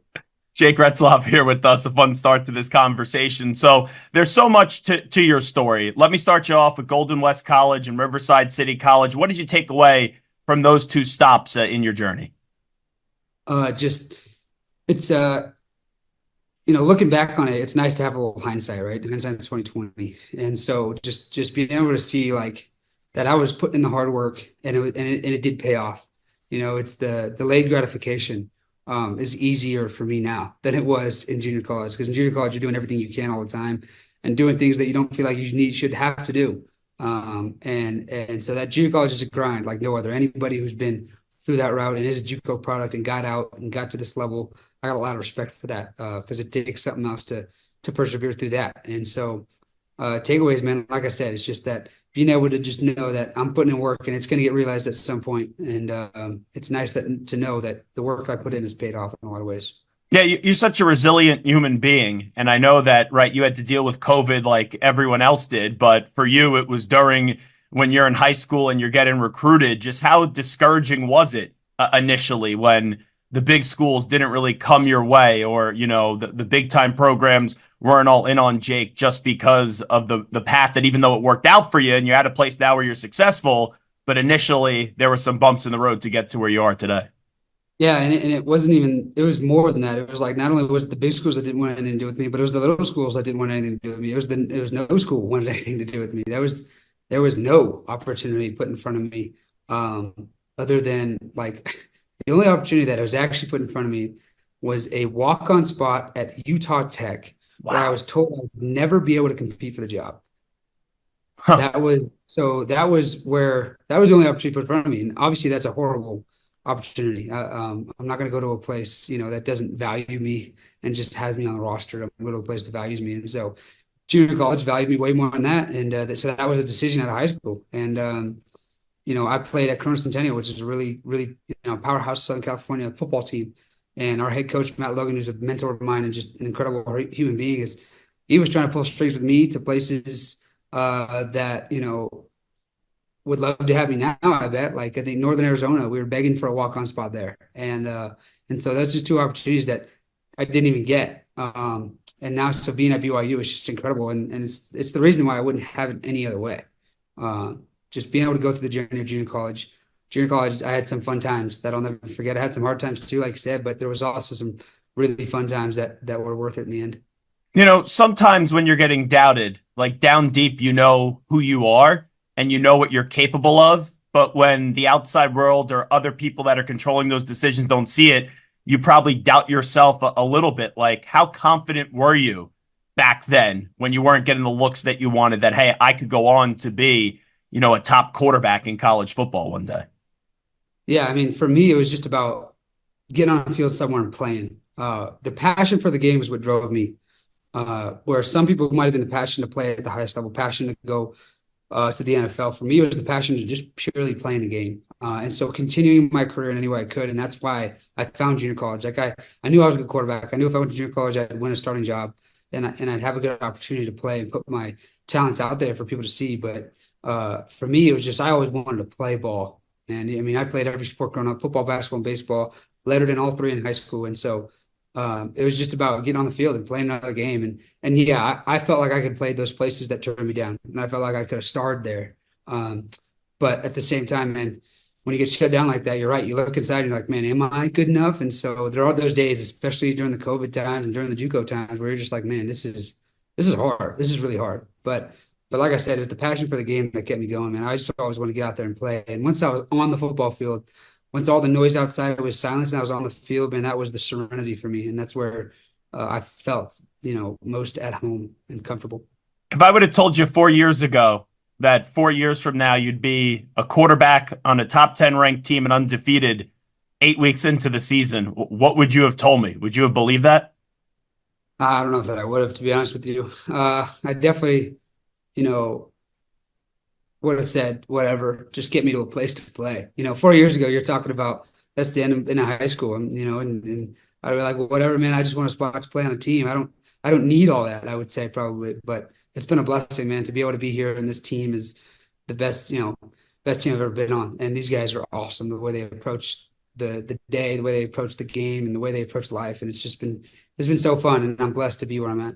And I say this as a Jewish kid. Like, would you ever believe a Jewish kid would be the starting quarterback at BYU? That's unbelievable. Like, my dad first told me about you a few years ago, and he was like, can you believe a Jewish quarterback last year is playing for BYU? And I'm like, no, I can't, but it's been some story. Yeah, it's definitely wild, and it's definitely a little bit of a narrative, and it's obviously a fun deal from where I'm at now, but it is something, like you said, that nobody, I think, would have imagined. Was there skepticism at first? I know you just want an opportunity. Was there skepticism being Jewish and going to BYU? Yeah, no doubt, man. It was less of me being Jewish going to BYU and more of what the church's role was at BYU, because obviously this being, owned and operated by the Church of Jesus Christ of Latter-day Saints, and so you knew it was going to be different. And it was definitely a conversation I had with my parents. It was like, hey, what's it going to be like? Like, it's like, okay, the town's going to be slower. It's going to be a different pace than Southern California. And that was definitely something I had to slow down to and acclimate myself to. But also just like, we saw the benefits of it too. We saw that, well, I'm going to be able to be focused on football and school. A BYU degree is a great degree. The network here, like outside of football alone, the network at BYU, the degree at BYU, it means a lot. And then when it comes to football, like because of the way this school is focused on like real life, and it's not focused on the fake stuff like the party scenes of other places. Like that stuff doesn't really do anything for you. Like it can be a good time, don't get me wrong, but like it doesn't do something for you. But winning football games and getting a degree here does a lot for you. And so for me, it's been awesome that just to focus on the main thing. And I talk about this a little bit, just keeping the main thing. And that's what BYU, I think, does better than 90% or maybe everybody else in the country. And it's really like a great life lesson and a world lesson. Like, you don't need people from similar backgrounds, that maybe we would think would be in the same room or on the same football field. And this is also the game of football as well. It's like you guys work for one common goal. And if you're willing to put in the work, and if the coaches are willing to put in the work, and the teammates, everyone gets along and they have a grand old fun time, right? Yeah, I mean, you said it. Football is a microcosm of life. I mean, so many interactions I have here is with people like, you got to get along with no matter what. And not that it's been hard here at all, because the guys in this locker room are second to none for sure. But like getting a common goal done. And at the same time, like we are so different. I believe we have the most diverse locker room in the country. We have guys from everywhere. We got guys from Utah. We got guys from Atlanta. We got guys from East Coast. We got guys from Washington. We got guys from California. We got guys from Arizona, guys from all over, all different types of backgrounds. And so it's been super fun. You talk about the diversity of the guys. It's like, it's cool to just have us come together for a common goal. And, you just wish the world was a football locker room sometimes, because, it's awesome to see everybody come from so many different backgrounds, so many different upbringings, and come together for a common goal and then execute that goal at a high level. Jake Retzlaff here with us, the quarterback of BYU. They're ranked 9th in the country. They are 8-0. These last 2 years, you've been through a lot, obviously, and this is a life-changing experience for you. What have you learned about yourself, Jake, in these last 2 years at BYU? Man, I've learned that my parents did a pretty good job. I've learned that just being me is going to do a lot for me. Don't be a fake guy. Don't be, like doing all these things for wrong reasons. Just do them for the right reasons. Talk to the people like they're people. It's fun. Just like when we go to places, like we were in Florida this last week, like, and the cops who were walking us around throughout places, it was like cool chatting with them, because those guys, are local to there, and and they have grown a liking to us just from our trip there. And they have but they don't know anything about us, and it's cool to learn about them, and they learn about us a little bit, and they get to see us in action and get a pretty up close view of it. And it's cool. Like I said, just treating everybody that way and getting treated good because of it. And so it's been super fun to be able to meet people from all over the world, all over the country, and bring everybody together for some BYU football. For people that have not seen you play, like obviously they could hear this conversation, they could understand the type of human being you are, but on that football field, how would you describe your game? Just go get it, man. No matter what it is, I'm gonna go get it. Just the toughness. I think I try to play with as much toughness as I can, man. If I take a hit, the harder the hit, the faster I usually get up. You know what I mean? And just because I'm going to show those guys that, oh, that hit fired me up. That didn't hurt me at all. And at the same time, just making plays in all facets of the game, running the ball. The first touchdown last week was a running touchdown. The second touchdown was a handoff, and then the third touchdown was a throw. And so it's super fun, man. It's just every single aspect of the game, man, just trying to bring these guys up around me and let the guys around me play, because I got some really good players around me. So I know that's kind of a long-worded explanation of it, but that improviser mentality, that get it done any way you can, it's kind of guy I am. You being in your early 20s, I'm just wondering, like when you were in your teens, late teens even, like no one was talking about you. Now you're like a huge story each and every college football Saturday, and you still come off extremely humble. Just what has it been like getting this extra and much deserved attention that you've received? It's cool, but it's fun, and it brings a lot of opportunity at the same time. Like talking to you today, and so, but at the same time, like I said earlier, keeping the main thing is important, and winning. The reason I'm here is because we're winning football games. And it's because of the work I put in the offseason. Like, it's not because of the interviews that we're winning games. It's the other way around, and making sure that's clear in our heads, and that's clear that all these awards or watch lists or whatever comes up here and there, like, it's all super fun. Don't get me wrong, but it's only there because we're putting in the work and doing the right things off and on the field that gets us to where we're at. And so just staying focused on that, man. And it's been 100 years of BYU football. It's one of the coolest things about this year. We're having a magical year in 100 years. And it's been 40 years since we won a national championship exactly the year. And so, recognizing that it wasn't me who did this. It wasn't even this year's team that did this. It was everybody before us. And so we're playing for something bigger than ourselves. I'll bring another proud Jew into this conversation. I saw what El Presidente, Dave Portnoy, was tweeting about you over the weekend. When are we going to start talking about BYU for Heisman? All proceeds go to Jake, and they have your shirt up there, which is awesome. I'm going to buy one right after this conversation. I'm a Heisman voter. I know your numbers. You got 21 total touchdowns on the season, over 2,200 yards. Just what do you want to say to people voting for the Heisman Trophy? Do you feel like you should be in that mix and in that conversation? Yeah, it's been a fun conversation that's come up in the recent weeks. But man, I just want to put our team in the best situation. Like I said, the awards are awesome, man. The awards are fun. And if you vote for me, that'd be cool. That's awesome. But I think the best way to plead my case is to show up in the big games and to continue this run.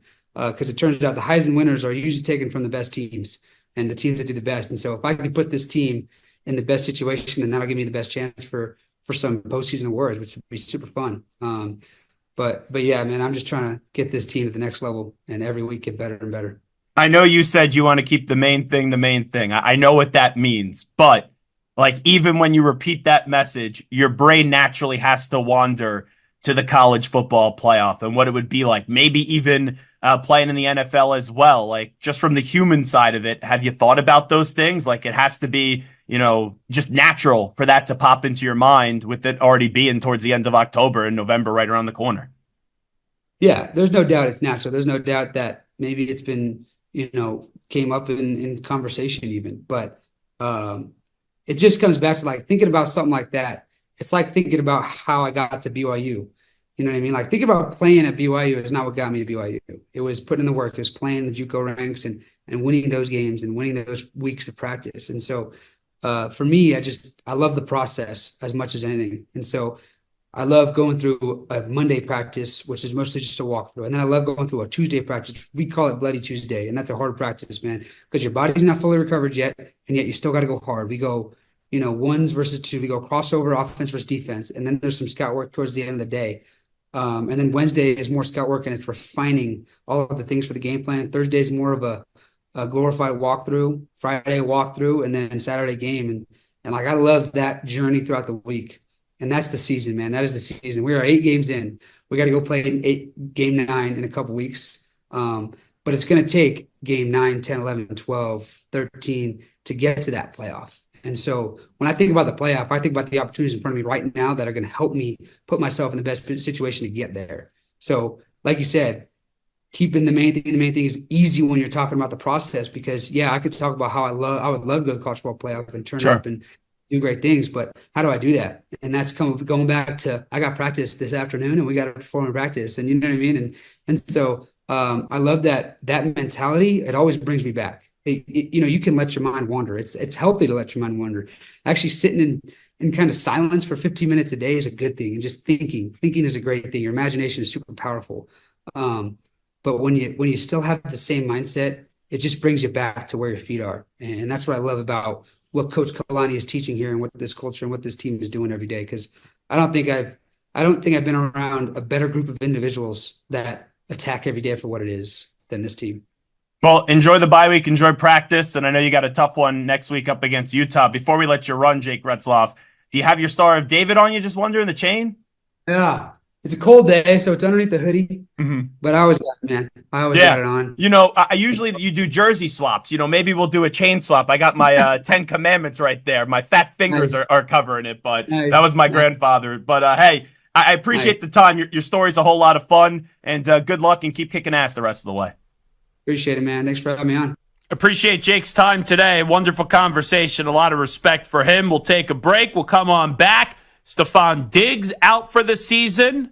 Texans a little vulnerable. Can anyone step up and maybe win this AFC South besides the Houston Texans? We got a quarterback change in Indianapolis. Whoa, the Jaguars stink. Would have been nice if they would have won a few more games to start the season. And we know Tennessee doesn't love their quarterback. We will examine and do a deep dive. It could get a little messy, but we'll do a deep dive into the AFC South next. Sports fans, listen up. 1 in 8 men will be diagnosed with prostate cancer, and bladder leaks can be a side effect. That's why Depend is teaming up with the Prostate Cancer Foundation to encourage screening, because health is a long game and it's yours to win. Now here's the cool part. Through November, Depend is contributing up to $300,000 to prostate cancer research by donating 40 cents for every purchase of Shields Guards and Real Fits products. Avoid in Mississippi. Learn more at Depend.com.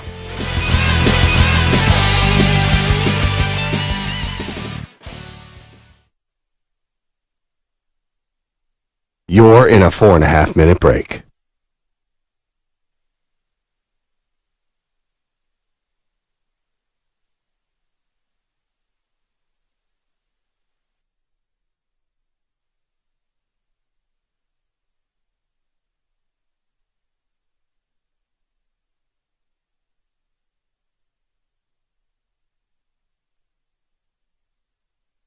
Four minutes remaining.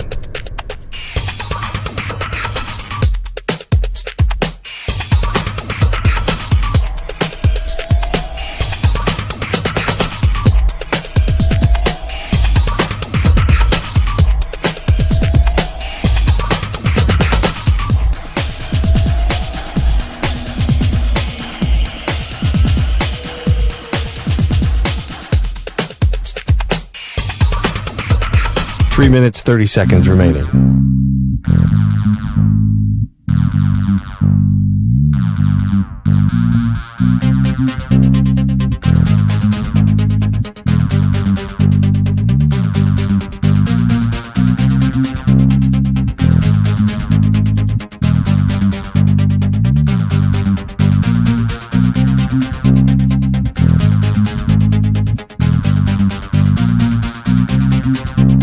Three minutes remaining.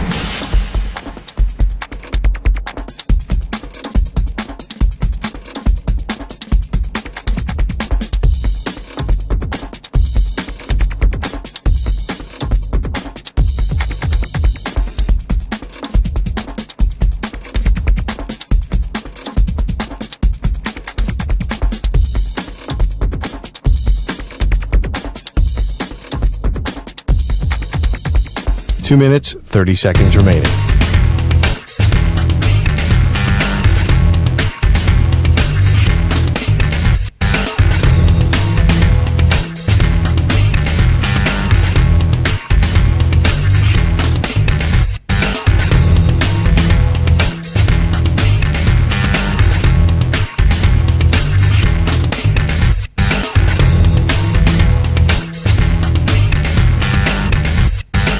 2 minutes remaining.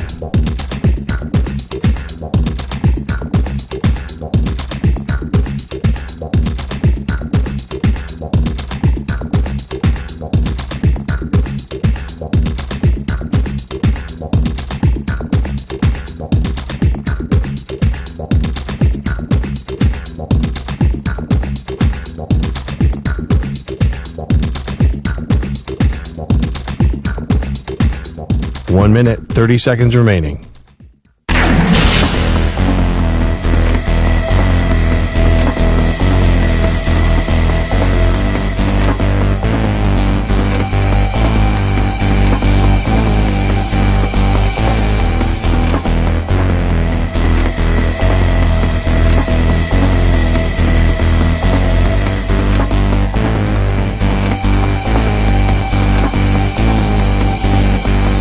One minute remaining.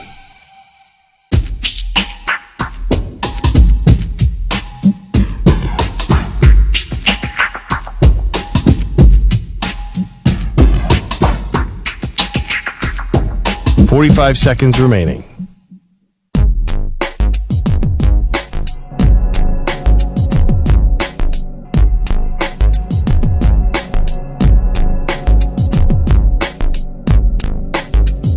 Thirty seconds remaining.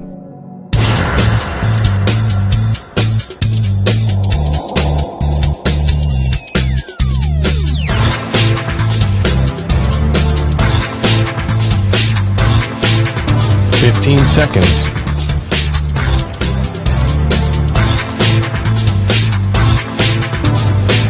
Break ends in 5 seconds.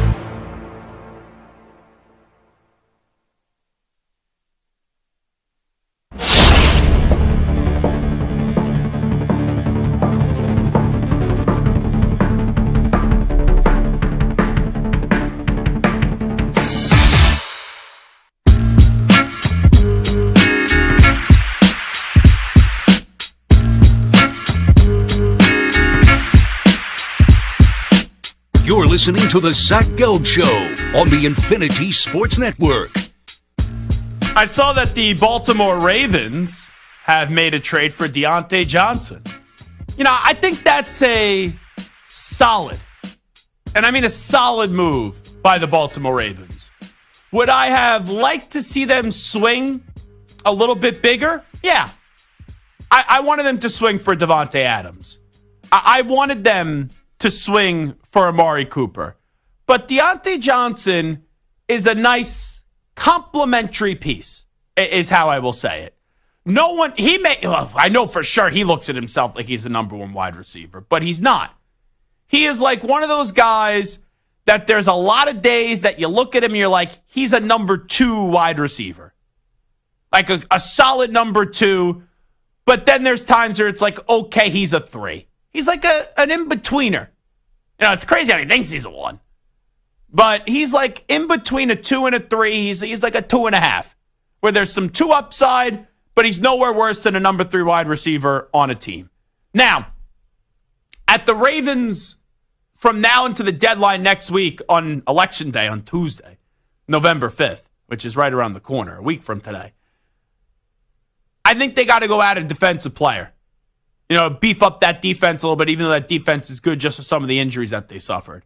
But that was a good move by the Baltimore Ravens today, and I think it's low risk, and I would say medium-size reward. And the Ravens, even though Lamar has obviously improved through the years as a thrower, you don't want, as Jake Retzlaff would say, the main thing to be the main thing of the Ravens throwing the football. That can't be the main thing. And you saw it last year. It was like they were trying to be the Chiefs in a certain way, where it was like, we're going to get away from the main thing, which is using Lamar to run and using our running backs to run. They wanted to air out the ball more, and it cost them on a big stage, as it was a terrible, and I mean a terrible approach by the Ravens coaching staff last year in that AFC Championship game. But we get it back into the AFC South. The Colts, they have sat down Anthony Richardson. In terms of going to try to win, in terms of who's the better player, yeah, Flacco is better than Anthony Richardson in the year of 2024. And in this tough 4-game stretch, obviously, Joe Flacco is better equipped to navigate that than Anthony Richardson. But I have to ask a question here to the Colts. Do you still believe that Anthony Richardson could be your franchise quarterback? Because if you don't, then you make this move. But if you do, you need to play Anthony Richardson. So I think that there is a bigger talking point here.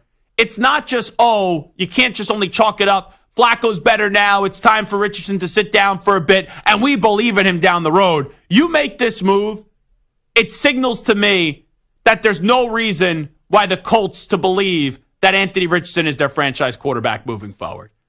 And I can't fault them for making that decision now. The sample size has not been big enough. Richardson was hurt last year. Richardson was hurt for some of this year. And we saw a little run by Joe Flacco. But when you have someone like Shane Steichen, who's a smart offensive mind, you could tell early in a partnership if the guy has it or not. And you look back at the 49ers with Trey Lance. Yeah, they moved mountains to go get Trey Lance, but they knew early on Trey Lance wasn't the guy, that they made a mistake, and that they love Brock Purdy. There's just a way that when you've been around that long, you just know. You're not always right, but you just know. And I never understood why Richardson was used with the 4th pick of the draft, outside of the fact that people tried to make him out to be something that he wasn't. And, I know it sounds like we're bashing Hickey. I'm not here. But I use Hickey as an example because he is a Colts fan. And this is just, I would use this example if, let's say, Samter or Stu were rooting for this player and that was their team. But I remember working with Hickey, and we would talk about Anthony Richardson leading up to the draft. And this is how we talked about him. Inconsistent, hurt a lot, accuracy isn't there, has physical tools, but he doesn't put them together. And he's never put them together for a long stretch. Like, you go back to Billy Napier's first game, they beat Utah. And I remember saying this at the time, it almost would have been better if they would have lost that game, because then the expectations get out of whack. And I know it's a loser mentality, but when you have a big, passionate program and a fan base like Florida, but the expectations got out of whack for Billy Napier and Anthony Richardson. And maybe like one other game you saw Anthony Richardson be great, but you didn't really see him be all that great. And there's all these excuses that are made why someone isn't great. But I remember Hickey and I, extensively as we talked leading up to the draft, would discuss Anthony Richardson as we didn't think he'd be worth a top 5 pick. But then, the moment your team drafts him, you totally do a 180, and you try to be like, this guy, if he does that well, or that well, or this well, or that well, he would turn into something great. You know what it's kind of like? You're at a bar, and there is a 10 out of 10 girl that's at the bar, and you're standing there, and she starts talking to you. And let's be real, I think you all know when you're out kicking your coverage. And let's just say you are someone at a bar, single guy, cute, really attractive, 10 out of 10 girl, comes walking up to you, and she starts flirting with you. And you're like, okay, I'll buy her a drink, right? So you buy her a drink. And then you're talking with her, and in the back of your mind, man, I got no chance with this girl. This girl's way out of my league. But she's talking to you, but you bought her a drink. So you start to think, hey, maybe I'm going to get lucky. Maybe that's going to happen. But in reality, she's just using you to have you keep on buying her drinks so she doesn't have to pay in New York City $20 for a drink, right? Like, we've all been there. It's all happened. That's kind of what Hickey has become with Anthony Richardson. He's thinking that's going to be the franchise quarterback. He's going to get lucky and have his franchise quarterback, but the franchise quarterback completely misled him. And Anthony Richardson, in the entire draft process, we have done this now with multiple quarterbacks. We all salivate over Mahomes. And we're like, this guy could be 50% of Mahomes, 60% of Mahomes. And if you see 3 or 4 throws that he makes, people that have this narrative, but you eventually have to put it together. I remember watching Zach Wilson in college. It was a BYU game. I want to say it was up against Boise State. I could be wrong. But he was rolling around, stopped on a dime, then fired the ball down the right sideline. I want to say it was that guy Dax Milne, who they had a little interesting relationship with. If you don't know what I'm talking about, go read about it online. And the receiver is fallen out of bounds. And Zach Wilson put perfect ball placement, showing mobility, good arm strength and accuracy, and it was right there. Right there. And that throw was viral. Everyone talked about, oh, what an incredible throw. Unbelievable. But where are the other times that he's done that? You know, anyone can make themselves look great in one moment in life. But it's, can you consistently do that? And Anthony Richardson has small doses, extremely a small amount of doses of moments where you're like, oh, he could be this, he could be that. But he's not that. Because either he doesn't display that quarterback consistently, whether it's a lack of ability, or he's always hurt and he's not available. So I look at this Colts decision today where, yes, it's true that they think Joe Flacco gives them a better chance to win. But I think there's a bigger conversation here. And the conversation is, even in this small amount of time, even though he's been hurt a bunch, Shane Steichen's like, yeah, this ain't the dude. This ain't the guy. Because you don't sit down a young quarterback this early on if you still think he could be the guy when you already ripped off the Band-Aid. And you already said, okay, we're going to throw him to the walls and we're going to have him play. So I don't think a year from now, maybe he's the starting quarterback because Flacco retires, but I don't think a year from now we're going to ever legitimately believe, even if he is starting, that he's intended to be the guy moving forward in Indy. Let's go to Kevin in San Antonio, Texas, next up on the Zach Gelb Show. Kev, what's happening? How's it going? This is my first time calling on your show, and you got a great show, Greg. And what I'm thinking is that I think Richardson needs to sit down and do his homework right now, because I know they threw him in the fire, and then he getting beat up. You know, he needs to learn from a veteran quarterback to go ahead and know the ropes, and then, you know, he's not a franchise quarterback yet, but you have to develop him first. You can't throw him out in the fire first. You know what, though? I really think what he said, and I know one comment shouldn't derail someone, but what he said after the game where he openly admitted that he was tired and that's why he took himself out of the game, in a locker room of grown men, you know, eventually if you ball out, that could win people over. But I don't think you win people back over, you know, realistically thinking, with what he said after the game on Sunday. Yeah, but he shouldn't give up. You know, you got to keep on fighting. You want to keep your job. That's the bottom line. Well, yeah. Hey, he should. It's one thing to give up. It's then another thing to admit that you gave up. And he admit that he gave up and quit on the team because he was too tired. So, appreciate it. Hey, by the way, Kevin, do you know my name? Just wondering. Huh? Do you know my name? Just wondering. Yeah, I just turned the TV on. I listened to your show and watched the show. Gotcha. I appreciate it. Thanks so much, Kevin. I thought, right, Stu, I thought he said Greg in the beginning. Sounded like Greg. No, I'm not going to be a douche about it. Nice to meet you, Kevin, in San Antonio, Texas. I'm Zach Gelb. You know, we win people over one day by a time, but I thought he was saying Greg right out of the gate. I remember I had a caller once during the pandemic. He was like, the Scott Gelb Show. Like, that's how he called us up. And that's how he sounded. That's why I did that kind of voice. And I was like, hey, let's play a game here. I'm going to name a host at the network. You give me I'm going to give you a last name. You give me the first name. So I was like, Barber, like Tiki, Lawrence, Amy, Rome, Jim. And then I said, Amendolara. And they were like, I was like, come on, D.A., I'll even give you the first name. And then he's like, oh, the guy that works with the fat guy. And he was talking about Marash, which was not nice.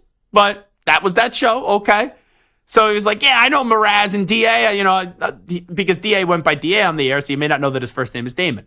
And then I was like, Gelb. And he goes, Scott, come on, you're my favorite host, Scott. And I'm like, my name is Zach. Nice to meet you. He's like, oh, man, I feel really embarrassed. So I was just messing around there with Kevin. I don't think it was a level of Scott Gelb level from a few years ago. But however you find this, I don't care, just as long as you listen. If you want to think my name is Jim, fine. If you want to think my name is Greg, that's fine as well. You know what? Last night, I was at the Yankee game, and Craig Carden of FS1 and used to be here. He was 2 rows in front of me. I was very tempted, by the way, Stu, because they had the camera on him. He does the show for Fox, games broadcasted on Fox. So they had the camera on him, and they were doing some promo during the game. Like, oh, there's Craig, host of Breakfast Ball, blah, blah, blah. I was so tempted when the camera was on him to, run down and get the FaceTime and photobomb it. I thought it would be really good for the brand, but since I know Craig, I didn't want to do that. I thought that would be a rude thing to do.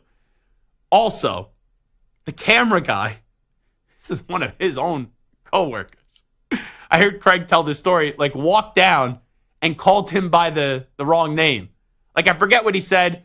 Maybe he was Greg Carden. He's like, are you Greg Carden? He's like, humbling moment. I was like, yes, I'm Craig. Nice to meet you. So when I heard him say Greg, you hear my name quickly. Oh, Zach Gelb. Maybe you thought the G was Greg. I got a chuckle out of that. Anyway, do we have any confidence in any of these teams in the AFC South? Well, once the Texans are now without Stefon Diggs, it's a little bit open. The Jaguars, I already think they're too buried for them to come out of the grave and basically have an Undertaker moment. Tennessee stinks. They don't have a quarterback, and the coach is just fed up. Is there any reason to believe in Indianapolis at 4-4, Stu, can go make a run here, and we get a little Joe Flacco magic like what we saw in Cleveland last year? Remember Joe Flacco, elite Joe Flacco, winning a Super Bowl with the Baltimore Ravens? I don't think so, honestly. So they're already at 6 wins. 10 probably wins that division, right? Yeah. Yeah, the Texans, there's just more emphasis on C.J. Stroud, but they won a lot of games last year without Stefon Diggs. You just need Nico Collins to come back. You got Tank Dell, you got Joe Mixon. You can run the football on a solid defense. Yeah, the Texans are still going to win this division. All right, we'll come on back with overreaction, proper reaction. First up with the latest Sports Flash, here is Zach.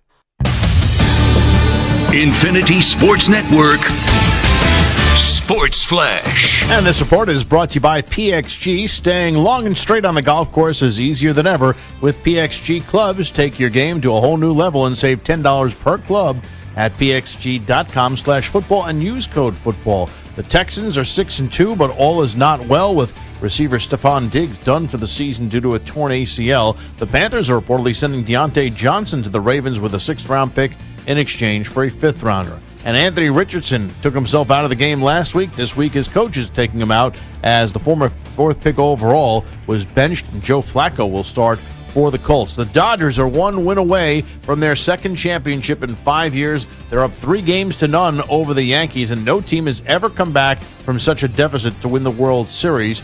Freddie Freeman has been a nightmare so far for New York. He's homered in all 3 games. His 2-run shot last night sparked the win. There was points throughout the course of the season where I felt good, but it felt like it was a constant battle all season long with my swing. And it kind of happens like that. This game's hard. This is round ball and round bat and moving a lot of different ways and coming fast. So I'm thankful that it's in a good spot right now when we need it the most. But right now I'm just seeing the ball very well. The Dodgers will go with a bullpen by committee game. Luis Hill starts for the Yankees. I'm Rich Ackerman.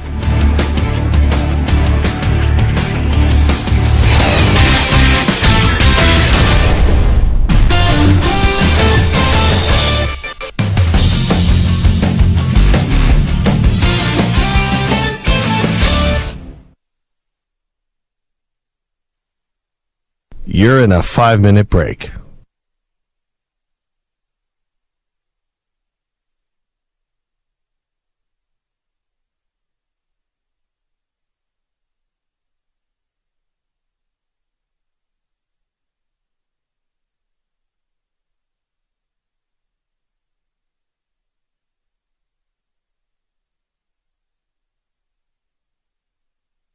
Four minutes, 30 seconds remaining.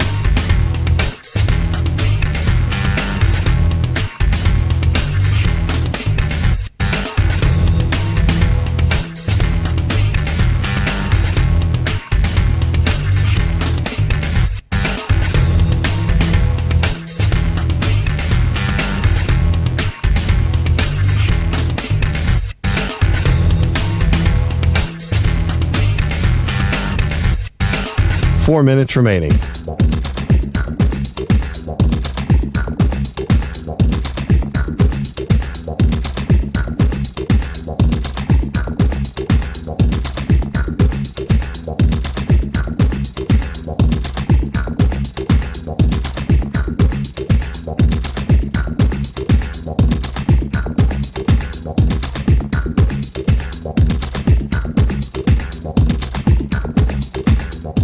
3 minutes, 30 seconds remaining.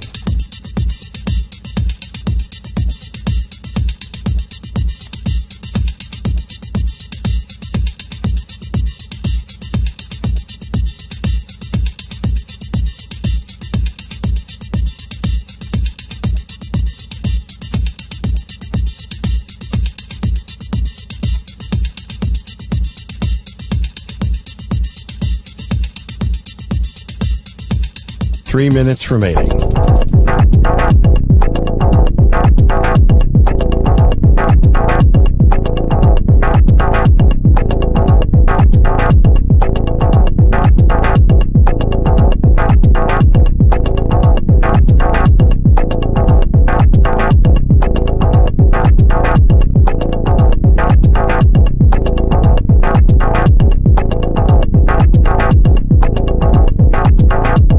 Two minutes, 30 seconds remaining.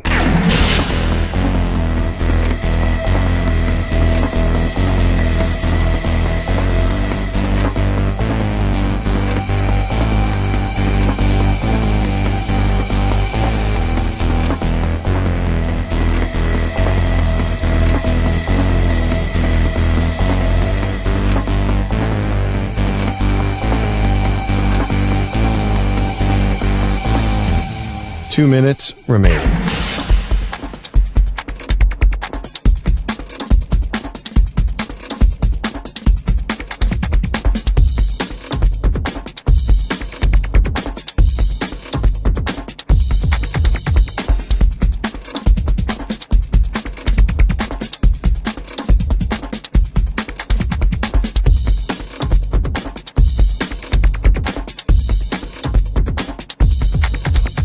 One minute, 30 seconds remaining.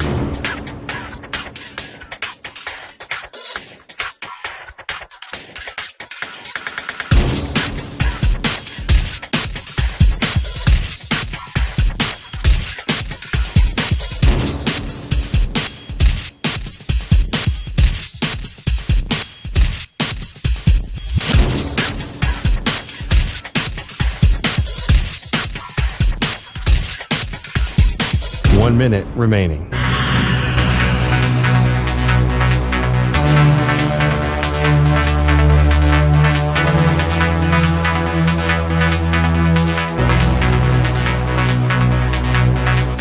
Forty-five seconds remaining.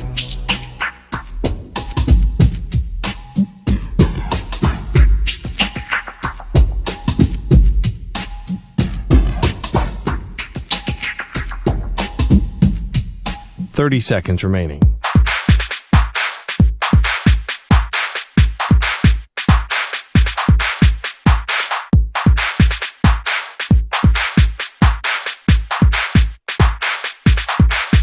Fifteen seconds.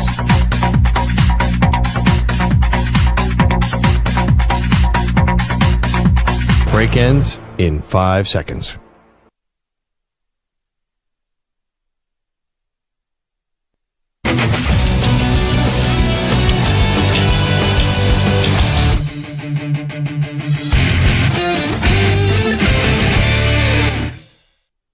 Another NFL week is complete, which means it's another week to freak out about your favorite team. Which takes are truly crazy. But sometimes a game can be so bad, it's almost good. You know what I'm saying? No. And which are so crazy, they might be right. He's 6'5", he's 245 pounds. He's probably a Popeye's biscuit away from being a tight end. Zach lets you know in this week's edition of Overreaction or Proper Reaction. And this portion of the show is brought to you by Ethos Life. The easy way to get life insurance in 10 minutes up to $2 million in coverage with no medical exam and just a few health questions. Get your free quote at checkethos.com. Not available in all states. Stupak, what do we got? All right, Zach. So the Steelers, they beat the Giants 26-18 last night, but it could have been by a larger margin of victory. In the second quarter, a Russell Wilson touchdown pass to George Pickens was overturned after review showed that Pickens got 2 feet in the end zone, but not both feet. After the game, Russell Wilson said that maybe this rule should change. It's an interesting rule. It's like, obviously we thought maybe he had dragged his toe, maybe he got it down. we get the same foot down twice, and it's a clear one, and then another one, number two. It's almost like, you get a knee down, it counts as a touchdown, and, getting two rights maybe should count. So overreaction or proper reaction, 2 feet should count as a catch, even if it's the same foot twice. Offside, that was confusing last night. I remember seeing that play because he got 1 foot down and then he never got the other foot down and then he tapped the other foot again. And I don't know, like at the back of the end zone, like earlier this year, Polk made a catch that got taken back.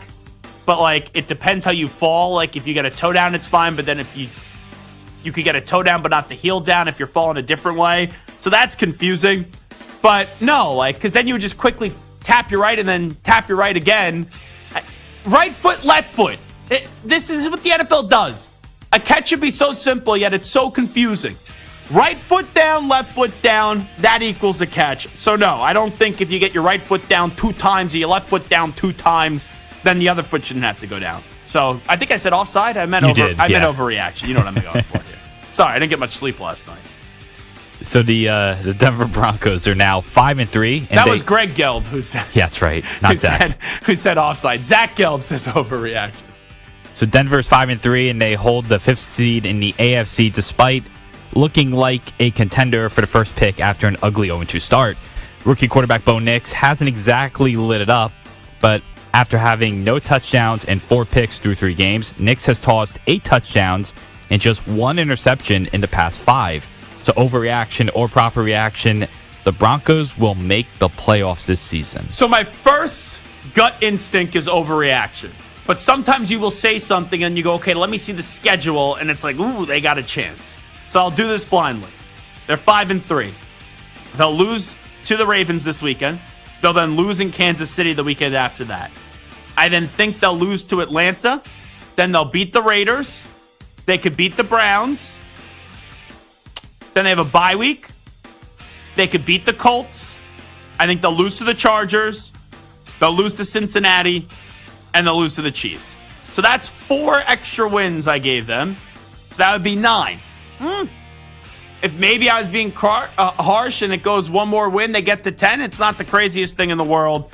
But for now, I will lean with my first initial reaction. Or my initial reaction. I don't need to say first. The Broncos will make the playoffs. I will go overreaction.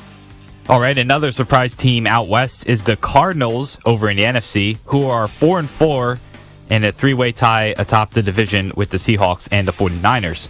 Kyler Murray has thrown for over 1,600 yards with 11 touchdowns and 3 picks, while adding 344 yards and 2 scores on the ground. So overreaction or proper reaction, Kyler Murray should be in the MVP conversation. That's an overreaction. I had a good victory last week. They won back-to-back games.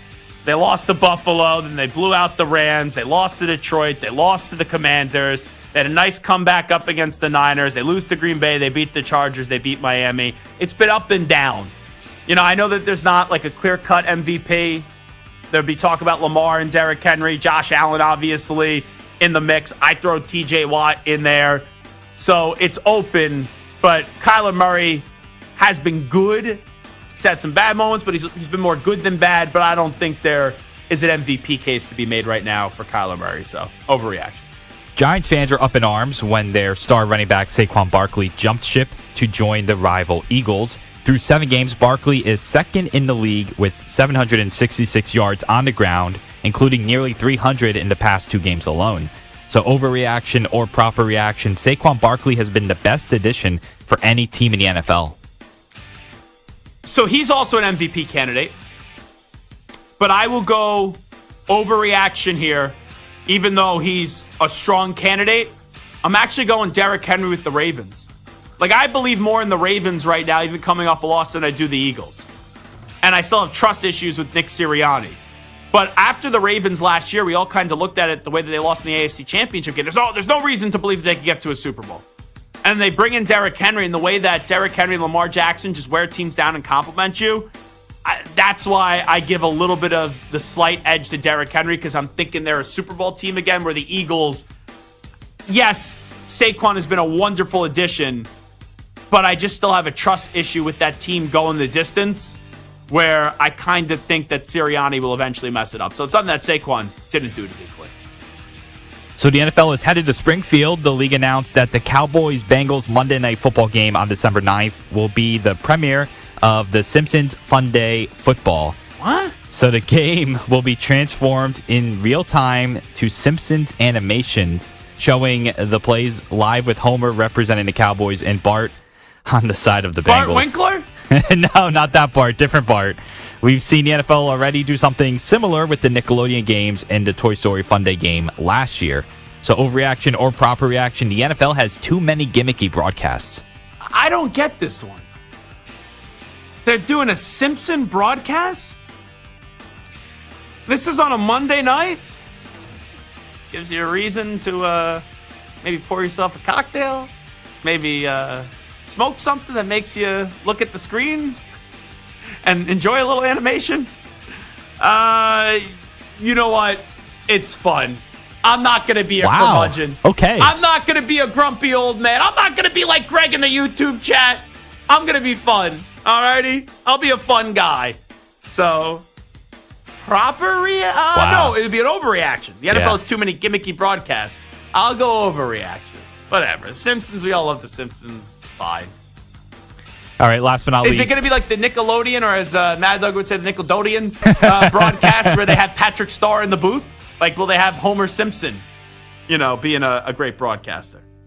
Guess we'll see.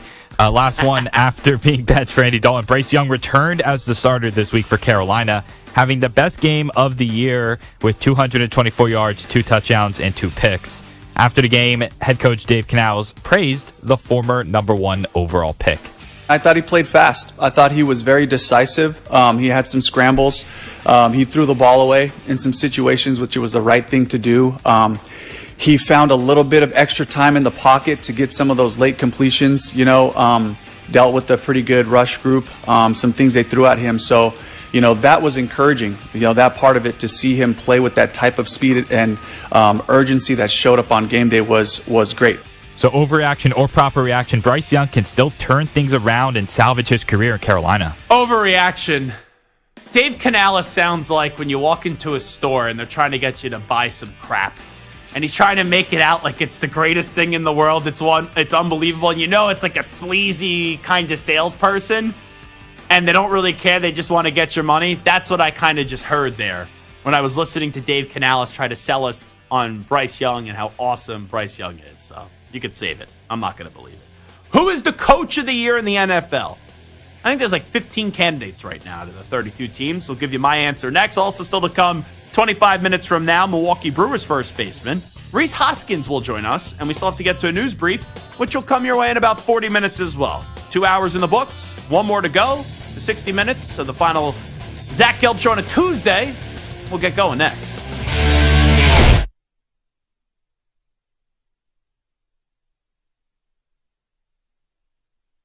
You're in a 5-minute break.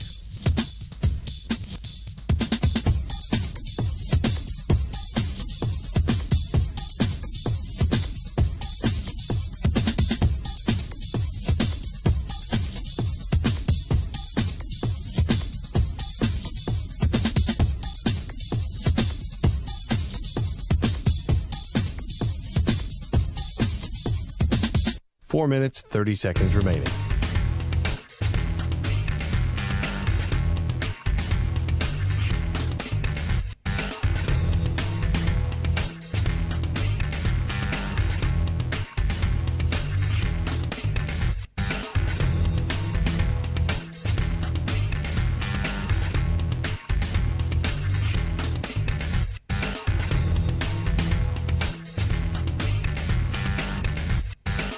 Four minutes remaining.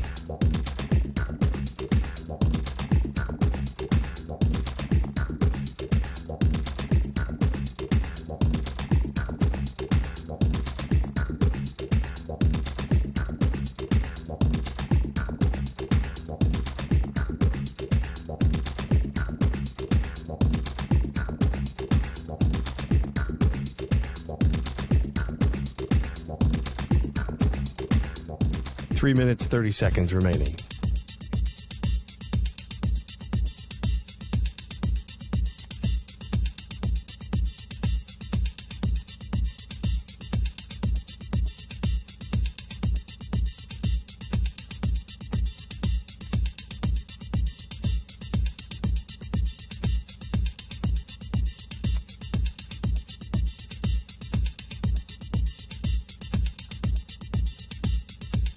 3 minutes remaining.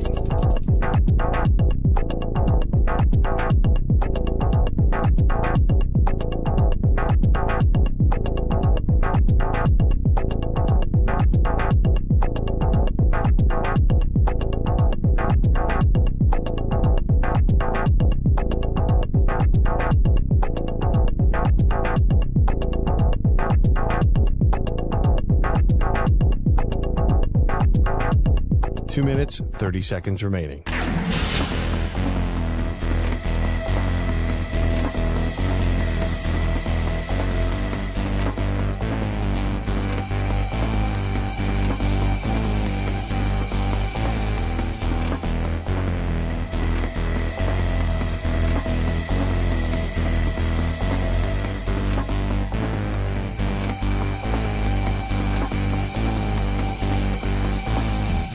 Two minutes remaining.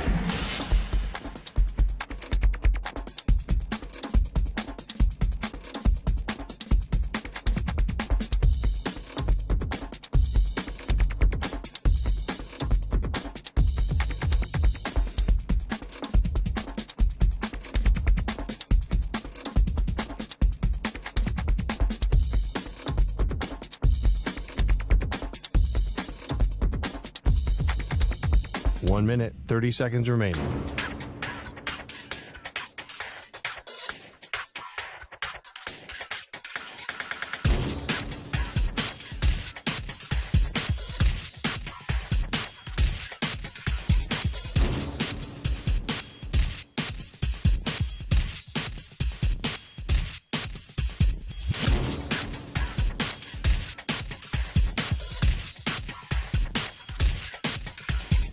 One minute remaining.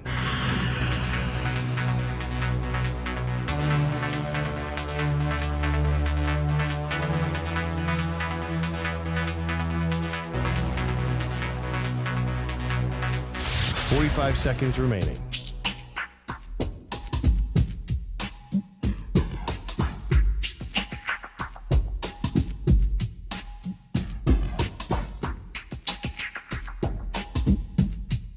Thirty seconds remaining.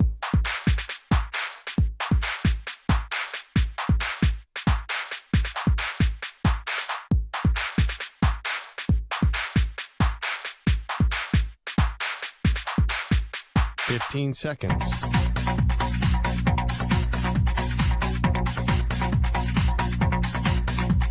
Break ends in 5 seconds.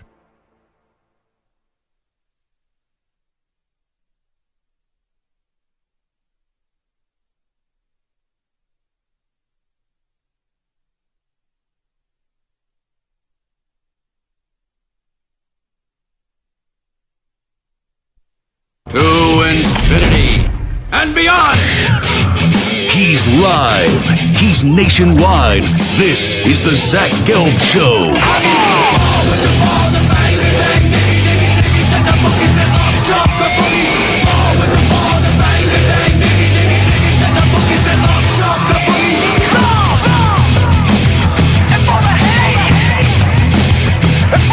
Here's your host, Zach Gelb. And away we go, hour number 3 of our radio program. I'm laughing right now. I just saw a tweet from Shams Charania. The NBA's such a joke. Like, seriously. This commissioner, Spineless Silver, it's like even when he has a punitive action that's handed down, it's like, so what? And like, this topic doesn't even bug me anymore because I have bitched and complained about it for so long that eventually when you keep on yelling about something and freaking out about something and no change occurs, it's like, okay, if I care so much and they don't give a rat's ass, why should I then care so much? And you just eventually let it go. Whether that's right or wrong, different conversation. I just tell you the way that I genuinely feel. If you like it, great. If you don't like it, keep listening or take a hike. We'll be okay. So, Joel Embiid and load management has always been a topic of conversation. The NBA's regular season product is just hot garbage. The players don't try 110%. You never know who's playing. If you end up winning a championship, no one ever talks about, hey, Kawhi Leonard missed 22 regular season games for the Raptors. They only talk about the postseason, which is fine. Okay? But what annoys me about the NBA's regular season product, and I get it, not everyone is going to be able to play every single night. But it's just how this league continues to just blatantly disrespect the fan. And that's what annoys me with the NBA. I'm not saying all fans are right, but when you constantly have players fighting fans and getting fans kicked out, and then you have people that spend their hard-earned money and players are just not playing because they need to rest, it's like, what are we doing here in this league? So I'm not yelling about the Joel Embiid situation. I'm not going to yell about the garbage regular season product in the NBA. And that's why I actually like watching the Knicks, because at least they try in the regular season. But the NBA today, from earlier in the season when the season started and Joel Embiid wasn't even available for the first night of the season, load management, the NBA has fined the Philadelphia 76ers $100,000 for public statements about the health status of all NBA center Joel Embiid, sources tell ESPN.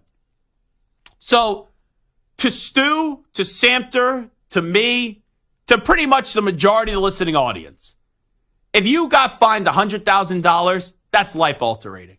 It's life-altering, right? You fine me $100,000, I'm not going to be happy about it. So let me give the equivalence of what it's like fining the Philadelphia 76ers $100,000 to the 76ers organization. Stu, it would be like if I said to you, Stu, you weren't honest with your health status on the Zach Gelb Show. So since you were misleading, our great listeners like Delta 9 Brian and Daly, right, and Kevin in San Antonio, Texas, and Jake in Boise, all these great listeners that we have. And I don't want to keep on naming because then I'll leave out a bunch and I don't want anyone getting mad at me. But it'd be like if I said, Stu, since you lied to us, I'm going to fine you a penny. If I fined you a penny, Stu, would you learn your lesson? Would anything change if I said, Stu, I'm going to fine you a penny? Nope. Everything would stay the same. I would probably do it again. Quite frankly, you'd probably laugh at us. You'd be like, this jackass is fining me a penny. Why even? It's not even a slap on the wrist. That's like, hey, Stu, you're in the wrong. You know what? I'm going to lie down. Do me a favor, Stu. Walk over me. Just walk over. Do a little Ty Lue. Little scenario. Allen Iverson, Ty Lue scenario with a little walkover. That's what that is. $100,000 fine. Once again, the NBA would be better off doing nothing in that case than doing something. And I'm not advocating one way or another. And I know people are going to say, oh, stop being a politician. I just don't care anymore. You know, how many times are you going to spit in my face, the consumer, or spit in fans' faces with this hot garbage regular season product and expect us to actually care? You know, when Santer comes to me and says, hey, we should talk about NBA in October, I'm like, why? If they don't care, why should I care? And let's be real. The only time we talked about the NBA in October was when we had Robert Horry on the other week. He said some crazy thing about Anthony Davis being the best player in the league. And it's like, oh, the basketball season starts. All right, fine. And then, oh, yeah, Bronny. Right? Bronny played for about 3 minutes, and everyone was telling me it was the greatest thing in the world when I didn't even think it was the greatest thing in the world. Outside of that, what are the storylines right now? You know, wake me up when the postseason starts. And it stinks because I like basketball. I do. But even the college basketball season, at least they try. But for the most part, people only care for a month. And in the NBA, I remember when people were like, watch out, the NFL's in danger. The NBA is going to take over the NFL. Come on. Stop. I'm not saying you can't have load management. I'm not saying you can't rest players. But this idea that the NBA has to do something, and when they do something, it's $100,000, it just fits in line with every problem about this commissioner, this overrated commissioner, who I think is the worst commissioner out of the four major sports. You know, give me Goodell. Give me Bettman, even though he had 3 lockouts. Now, even give me my best friend, Rob Manfred. The Zach Gelb Show power rankings of commissioners. Goodell 1. Would have never... When Jake Retzlaff joined us earlier, and he was like, yeah, I would have never thought me being a Jewish kid would be at BYU. If you went to Zach Gelb in college and said, hey, years later, you would say Roger Goodell's the best commissioner out of the 4 commissioners, I would have said you're crazy. I had a Goodell clown shirt from Barstool. So Goodell's 1, Gary Bettman 2, Manfred because of the pitch clock is 3, and then Spineless Silver's in F4. But, stop spitting in our faces, please, the NBA. And can you make your regular season product at least somewhat worthy of watching? That's where I'm at on that one. $100,000 fine for public statements around health status of all NBA center Joel Embiid. That's what the Sixers ended up getting. What a joke. What a joke. All right, coach of the year so far in the NFL through 8 weeks. I'll go division by division. If I had to do a coach of the year vote in the AFC East, maybe Robert Saleh. Even though he got fired, that team's worse under Jeff Ulbrich. I'm kidding. So it's not anyone on the Jets. It's not Gerard Mayo. Mike McDaniel has been terrible without Tua. It's Sean McDermott. If I had to pick one out of the AFC East, it's Sean McDermott. That team has lost a lot. They're still 6-2. And that defense had a really good performance up against the Seahawks. AFC North coach of the year. It's got to be Mike Tomlin. It's not Harbaugh. Zach Taylor and the Bengals stink right now, and the Browns are a disaster. So taking one from each division, Sean McDermott with the Bills out of the AFC East, Mike Tomlin with the Steelers in the AFC North. The AFC South, this is another rancid one. It's do I really go DeMeco Ryans? They're 6-2. But who else? I don't feel like DeMeco Ryans is a candidate for Coach of the Year, but who else am I going with? Doug Peterson's going to get fired. It's not Callahan. And you know what? Maybe an evaluation a few weeks from now. Maybe Steichen in a few weeks from now. But right now, I can't say that it's Steichen. They're 4-4. It's they like Joe Flacco better than Anthony Richardson. So I can't give him points for Flacco playing well when Richardson was out. So it would be DeMeco Ryans. AFC West. Ooh, this is good. So, Stu, I'm sorry. It's on Antonio Pierce. Really? Yeah, I think you're shocked on that one. I think Andy Reid has a case. He's 7-0. But quite frankly, his offense, even though it's plug and play a lot, I can't say that Andy Reid's the first coach I think of these days in Kansas City right now. It's actually Steve Spagnuolo with that defense. So this is between Sean Payton and Jim Harbaugh. And even though the Los Angeles Chargers, they did beat Denver, I would say right now it's Sean Payton over Jim Harbaugh. If I had to pick one out of the AFC West, even though the Broncos, their best win was up against Tampa Bay. I think that could change by the end of the year, though. And I do think it could be Harbaugh over Sean at the end of the year. So just in the AFC, the Coach of the Year candidates, ugly. McDermott out of the East, Tomlin out of the North, DeMeco out of the South, Mufasa, and then out of the West, it's Sean Payton. NFC East, Dan Quinn easy. Not even a conversation. It's not Brian Daboll. It's definitely not Nick Sirianni. And it's definitely not Mike McCarthy. It's Dan Quinn. NFC North. This is the toughest one. So I'll tell you who it isn't. It's definitely not Matt Eberflus. I think they're calling him Matt Eberflus now, which I saw someone put that on Twitter the other day. I laughed at that. So I can make a case for Dan Campbell. We expected the Lions to be good. Really good. They're 6-1, though. I think there's a conversation between LaFleur and Kevin O'Connell. And I think if you would have asked me this question last week, and I know Minnesota beat Green Bay, but if you would have asked me this question last week, before Minnesota suffered their second loss of the season on Thursday Night Football to the Rams, I think most people would say Kevin O'Connell. But I think right now the one representative for Coach of the Year out of the NFC North, if I had to pick one, it's actually Matt LaFleur, because he keeps on winning without Jordan Love. And I know you could say, oh, O'Connell lost McCarthy. McCarthy wasn't even going to be the guy to start the year. It was going to be Sam Darnold. So I would say it's Matt LaFleur. NFC South Coach of the Year. I kind of want to say it would be Todd Bowles, but he lost twice to Raheem Morris and the Falcons. So I'll go Raheem Morris with the Atlanta Falcons. And the NFC West, it's definitely not Shanahan. It's definitely not McVay.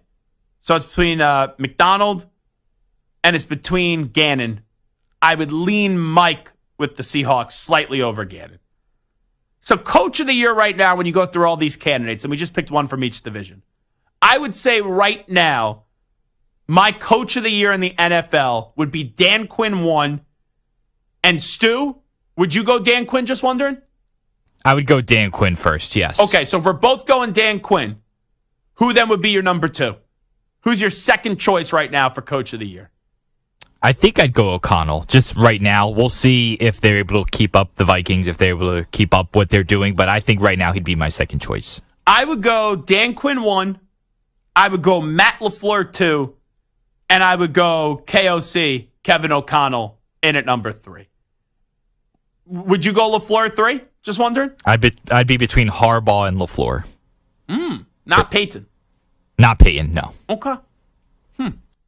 Interesting. And then I'll ask you one more. Is this guy under consideration for you? Give me your names one more time. I would say it would be Quinn, and then O'Connell, and then between Jim Harbaugh and LaFleur. Can Dan Campbell win the award?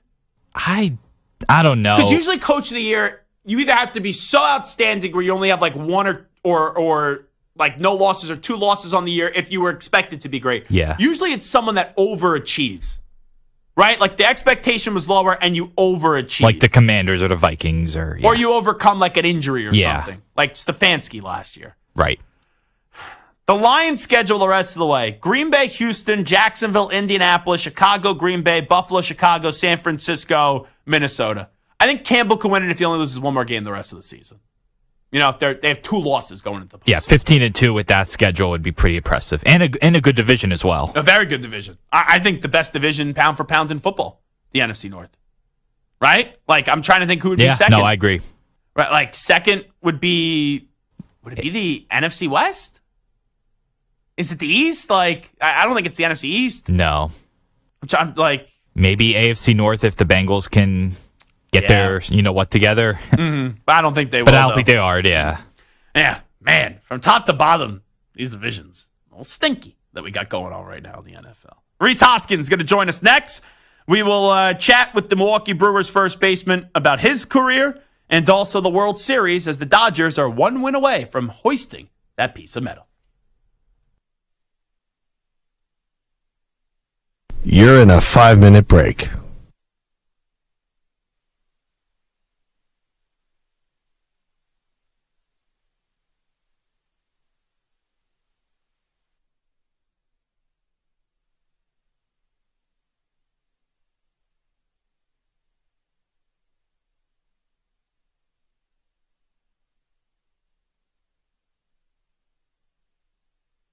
Four minutes, 30 seconds remaining.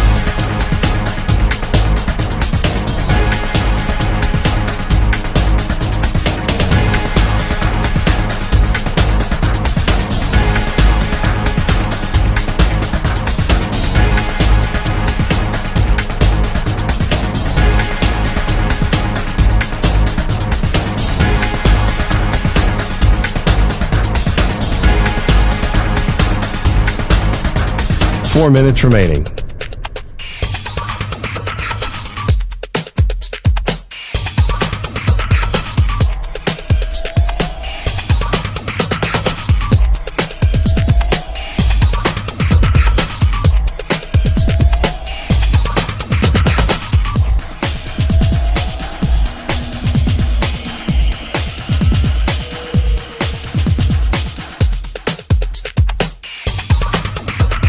Three minutes, 30 seconds remaining.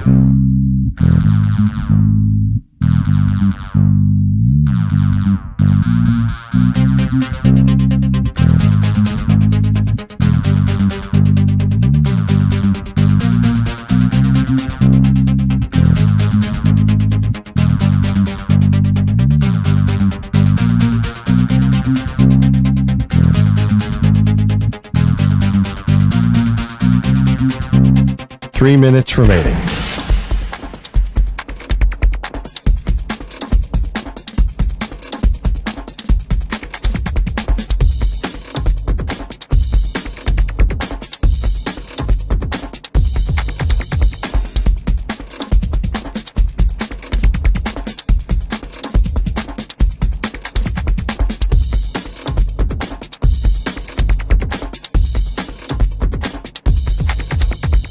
2 minutes, 30 seconds remaining.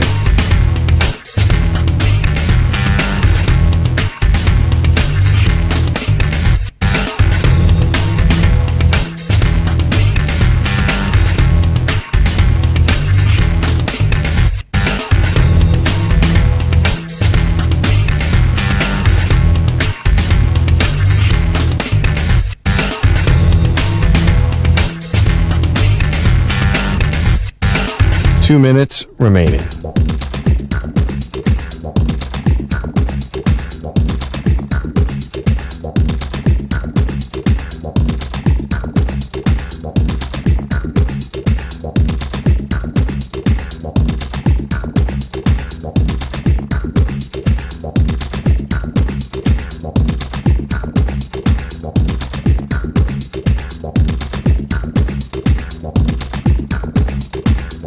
One minute, 30 seconds remaining.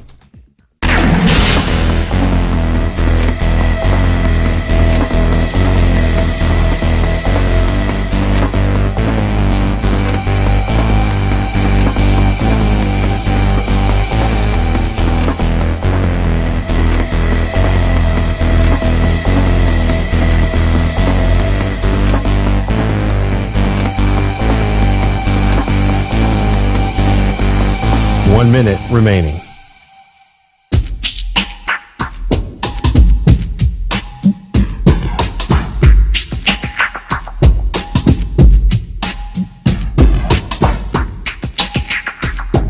Forty-five seconds remaining.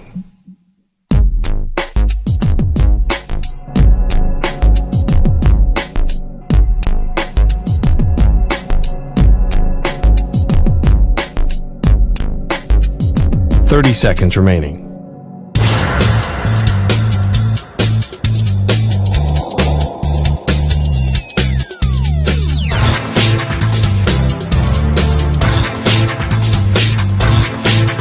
Fifteen seconds.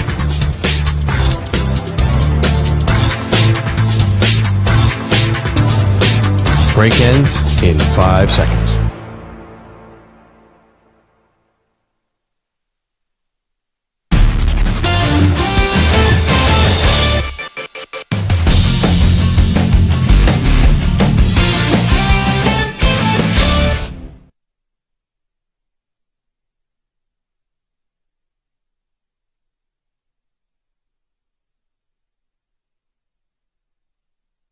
Alrighty, we continue coast to coast. It is the Zach Gelb Show on the Infinity Sports Network. You know, when I just graduated Temple University in Philadelphia, my first job out of college, I was a jack of all trades, radio host and producer and board op and program director.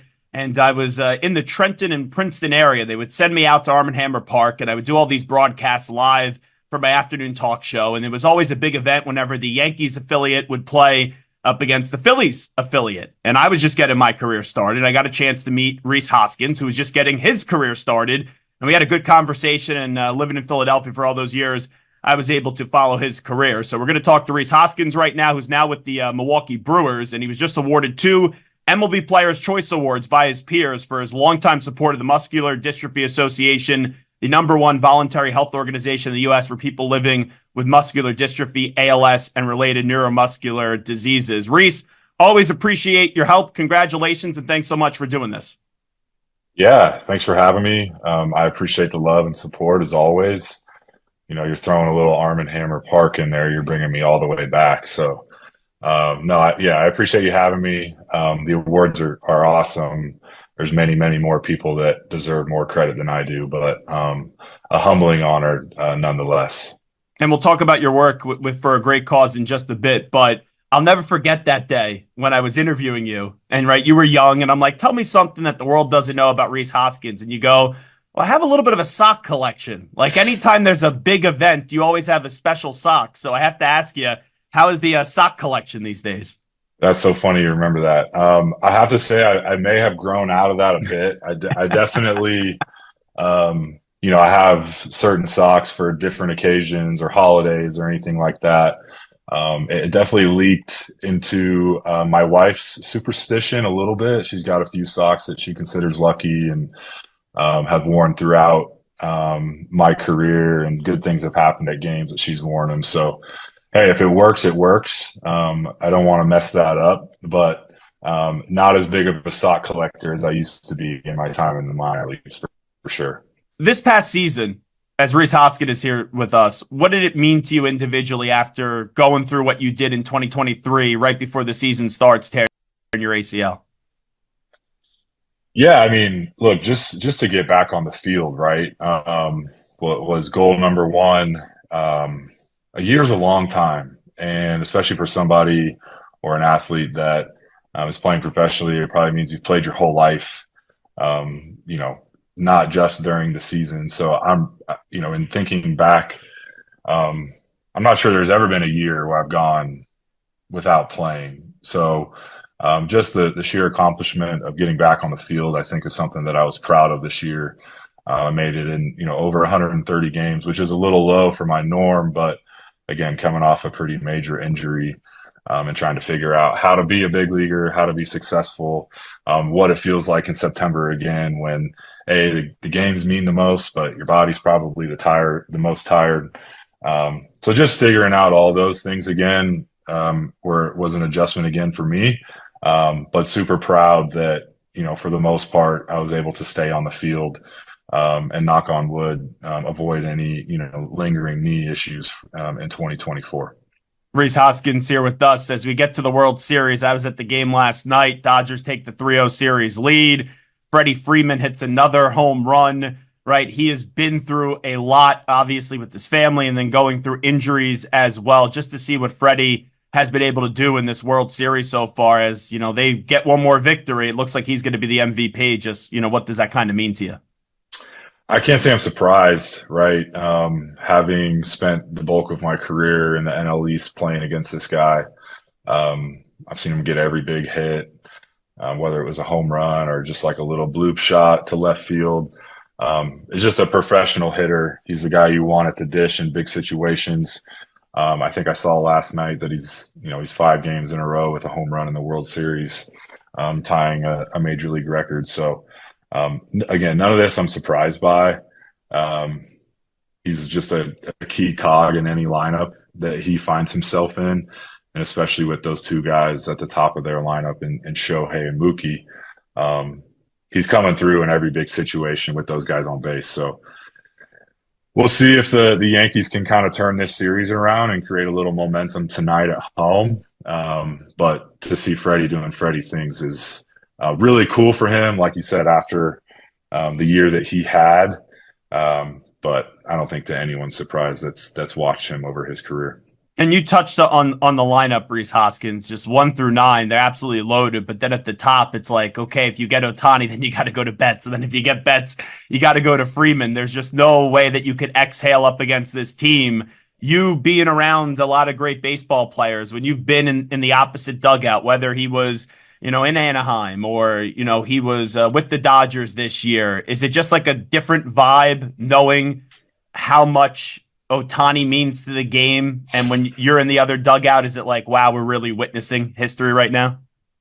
Yes, 100% yes. He's the type of player that you kind of always know when he's up or what he's doing, or you look ahead to see if he's pitching. Obviously, he didn't pitch this past year, but he's just kind of that player that you're always kind of aware of. And rightfully so, right? This guy can do things on the field that there are very few people on this planet that can do. So, it's been incredible to see him finally in the playoffs come up with a few big moments.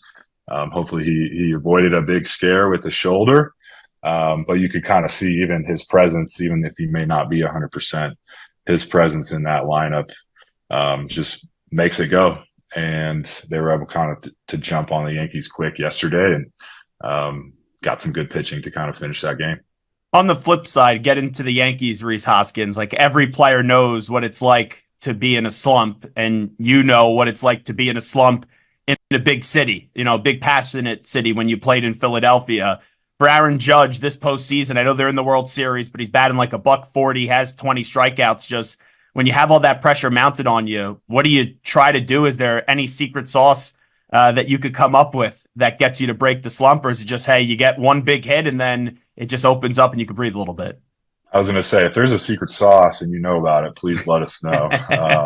Bottle it up, make more of it. But yeah, I mean, look, it's a tough game, especially at this stage, right? You're facing the best team, most likely really, really good arms.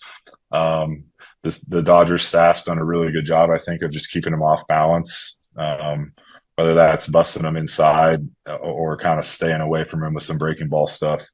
The timing just seems to be a little bit off, and that's what happens. I always have a saying, and I say this to guys. I heard it from Jay Bruce, a long-time, really successful player.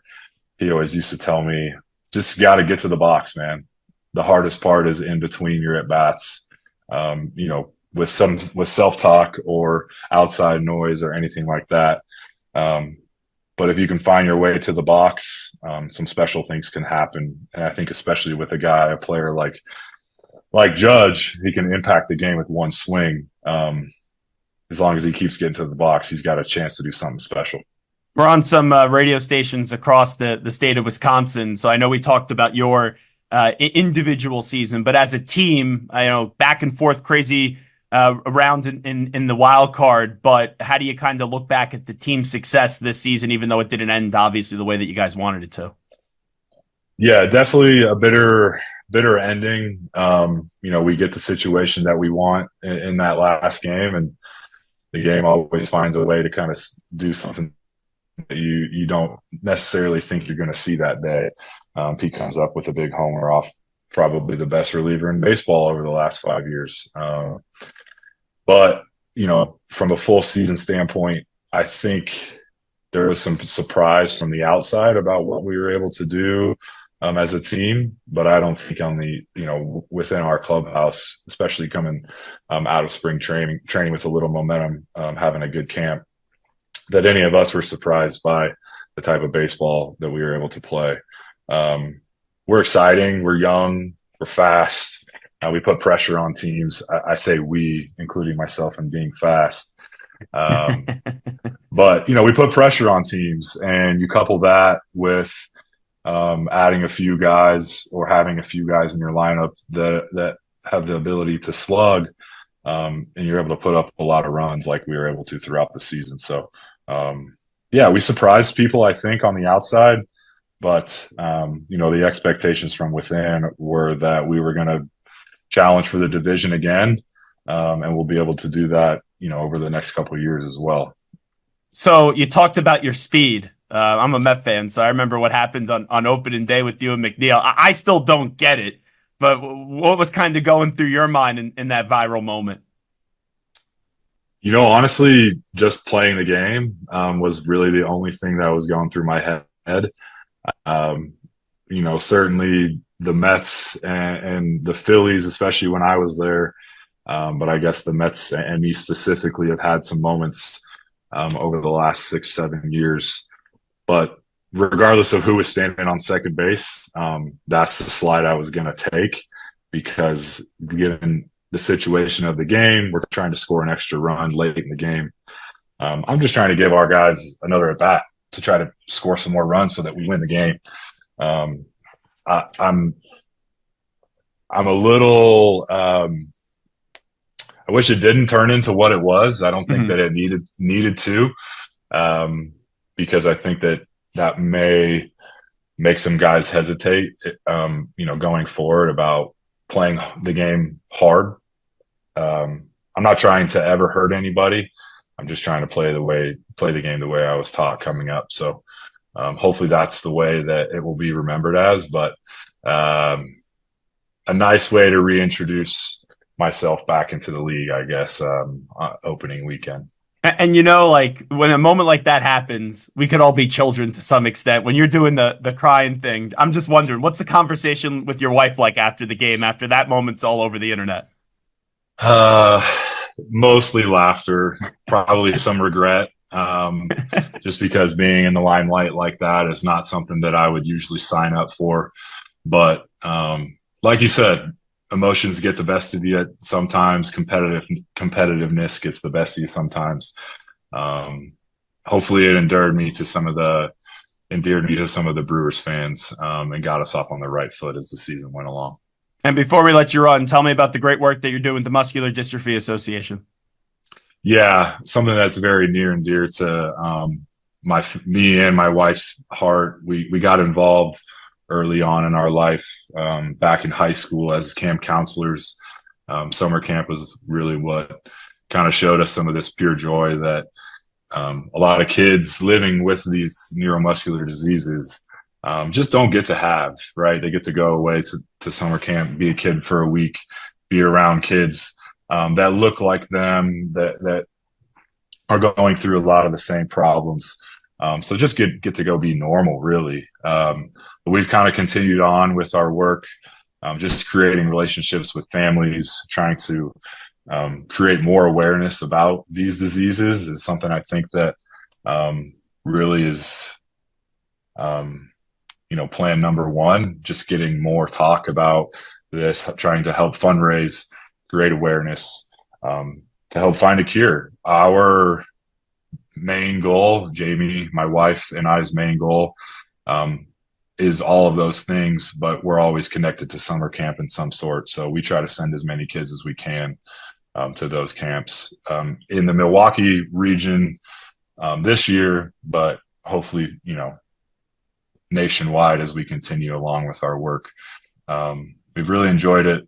We've created meaningful and, hopefully long-lasting relationships with kids and families, but also the people and volunteers that do great work across the country for the Muscular Dystrophy Association. So a fight we're going to continue to fight.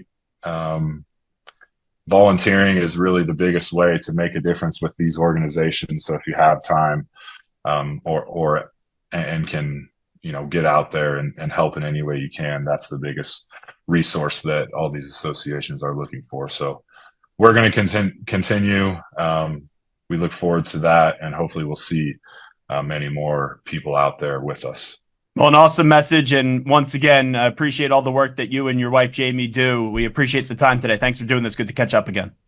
Yeah, I always appreciate it, Zach. Hopefully we'll get a couple wins here from the Yankees. We'll get a good series for baseball. There he is, Rhys Hoskins, and we'll see if the Yankees can be able to do that. Stu, let me get your pulse.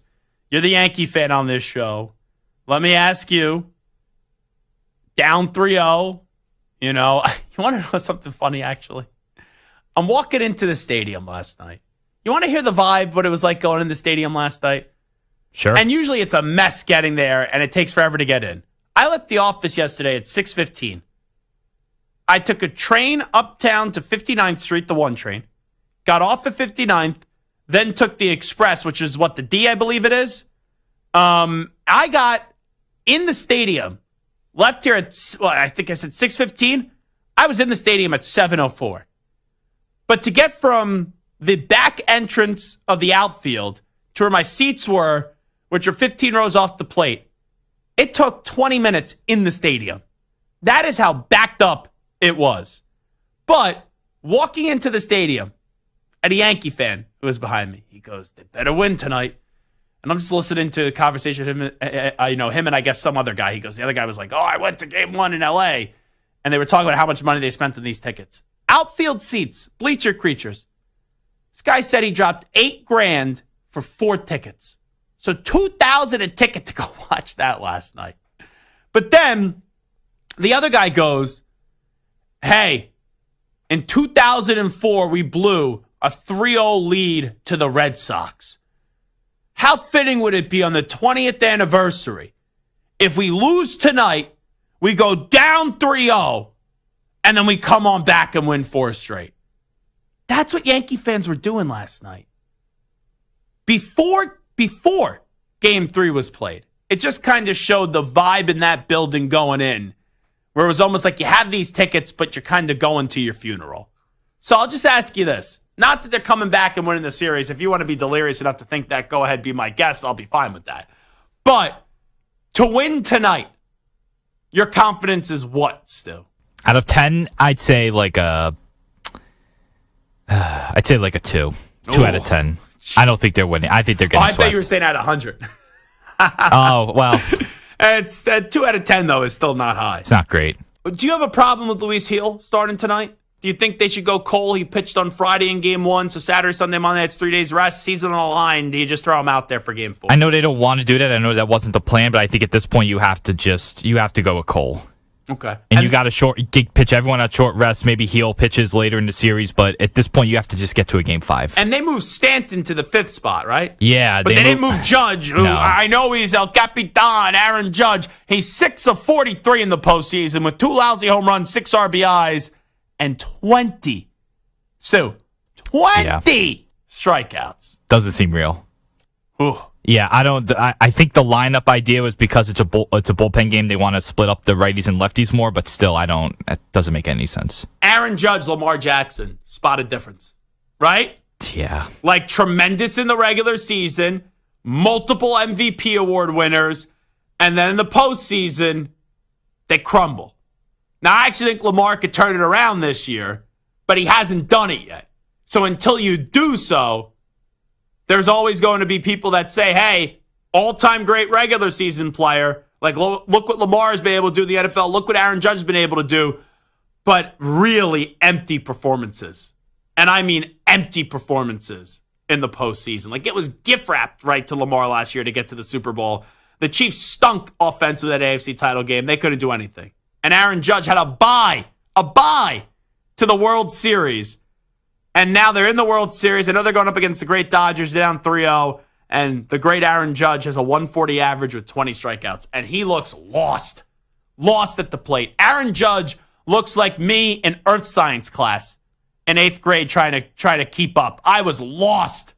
That's what Aaron Judge's approach right now is at the plate. Zach Gelb in earth science class in the 8th grade. All righty, we'll come on back with the news brief. Update time first. Here is the Act Man, Rich Ackerman. Infinity Sports Network Sports Flash. Well, speaking of Mr. Judge, Game 4 of the World Series tonight in the Bronx with the Yankees looking to stave off elimination and trying to begin an historic comeback down 3-0 to the Dodgers. 24 teams have been in this spot. No team has ever come back from such a deficit in the Fall Classic. But one thing has to change, and that is Aaron Judge. You heard the numbers just a couple of moments ago. 6 for 43 in the postseason, 20 strikeouts, but Anthony Rizzo is confident the MVP will come around. He's there, his presence, who he is in the clubhouse, what he brings to all of us. He's never let us down. So he comes in every day. He's Aaron Judge. Luis Hill will start for the Yankees. The Dodgers going with a bullpen game. The Texans brought in Stefon Diggs to give C.J. Stroud another big target, but it hasn't panned out because now Diggs will be done for the season with a torn ACL. The Panthers are reportedly sending Deontay Johnson to the Ravens, while the Colts are benching former 4th pick overall Anthony Richardson and will start Joe Flacco this Sunday. I'm Rich Ackerman. This is the Infinity Sports Network. Follow us on X. Our handle is INF Sports Network. That's INF Sports Network on X.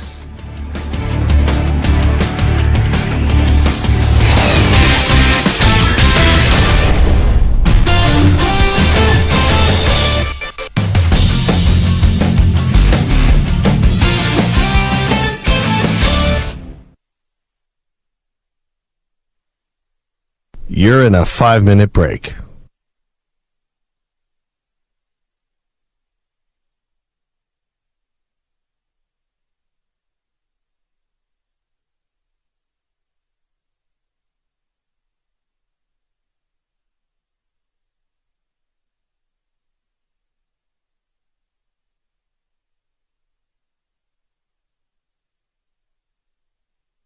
Four minutes, 30 seconds remaining.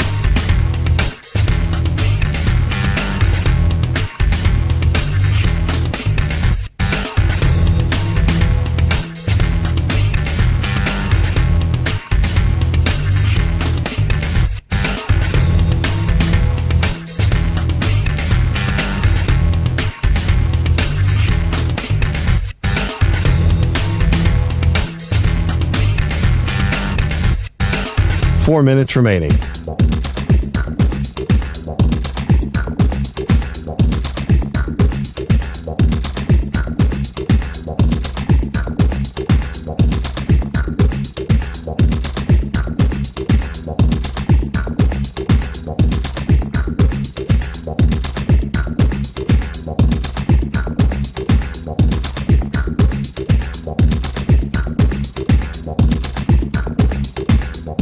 3 minutes, 30 seconds remaining.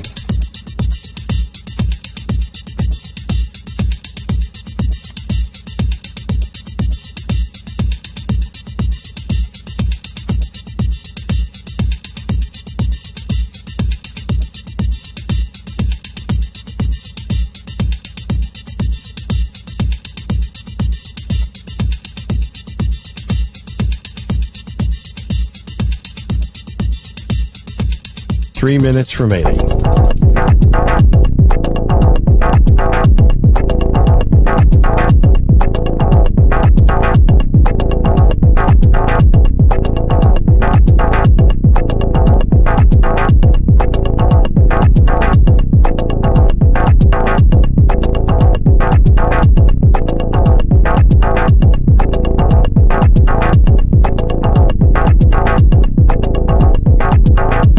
Two minutes, 30 seconds remaining.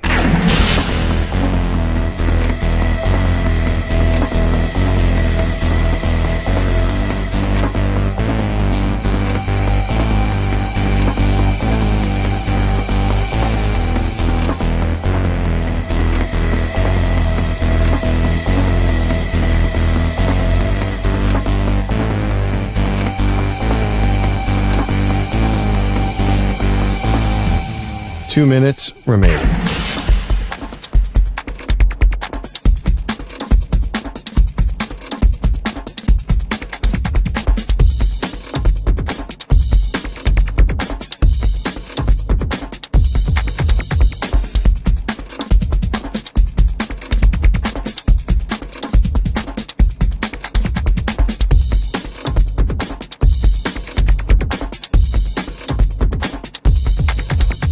One minute, 30 seconds remaining.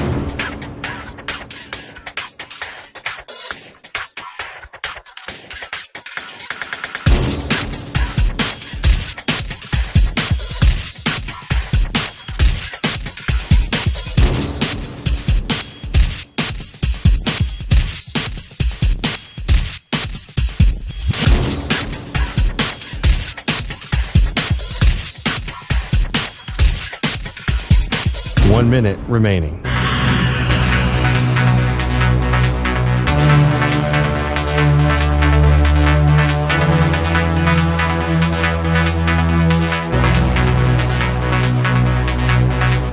Forty-five seconds remaining.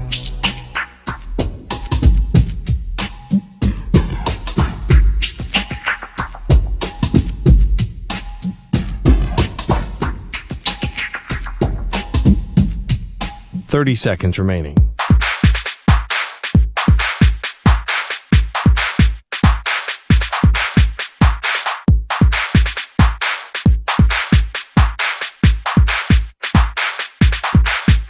Fifteen seconds.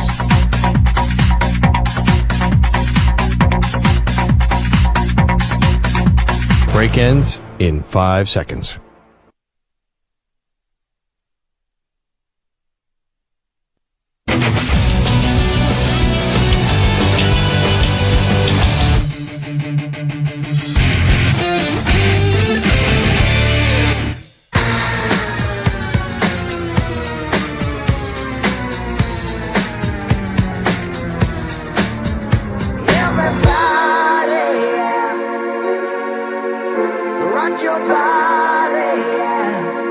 Hey, this is Howie. And this is Nick. From the Backstreet Boys. And you're listening to the Zach Gelb Show. And guess what?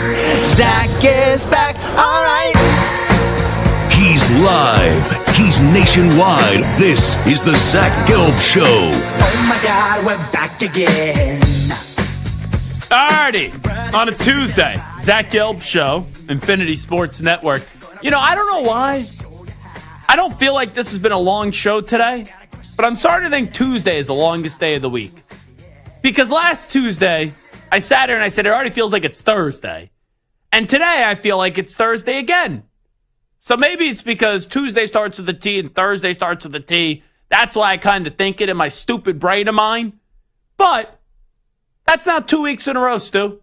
So what do you think is the longest day of the week? I'm starting to think it's Tuesday now. I think I agree with you because Monday, it's such a high. We're reacting to all the football games and the college, the NFL. Like for us, it's like the best day of the week in terms of like content. Yeah. Reacting to all the games. There's not enough segments on a Monday show. No, they really we could do double the show almost. And but I think Tuesday it's like okay, there's just a little less. You talk about the Monday night game, which was all right, maybe not the best Monday night game.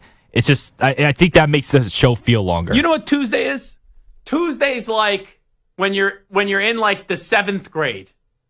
That's what it's like. You know, some people are already going through puberty. Some people aren't. There's like a lot of different ranges of emotions in Tuesday. And you're like, if you're not going through puberty, when is that going to happen? Things like that. That's the awkward stage is Tuesday. It's like an awkward day. It's a fun day. It's a fun time. But you're like, man, let's just get this crap over with, if we're being honest. So without further ado, and I'm not talking about Freddie Adu, it's time to update you on some of the biggest stories in the world of sports with some audio. Let's get to a news brief. Time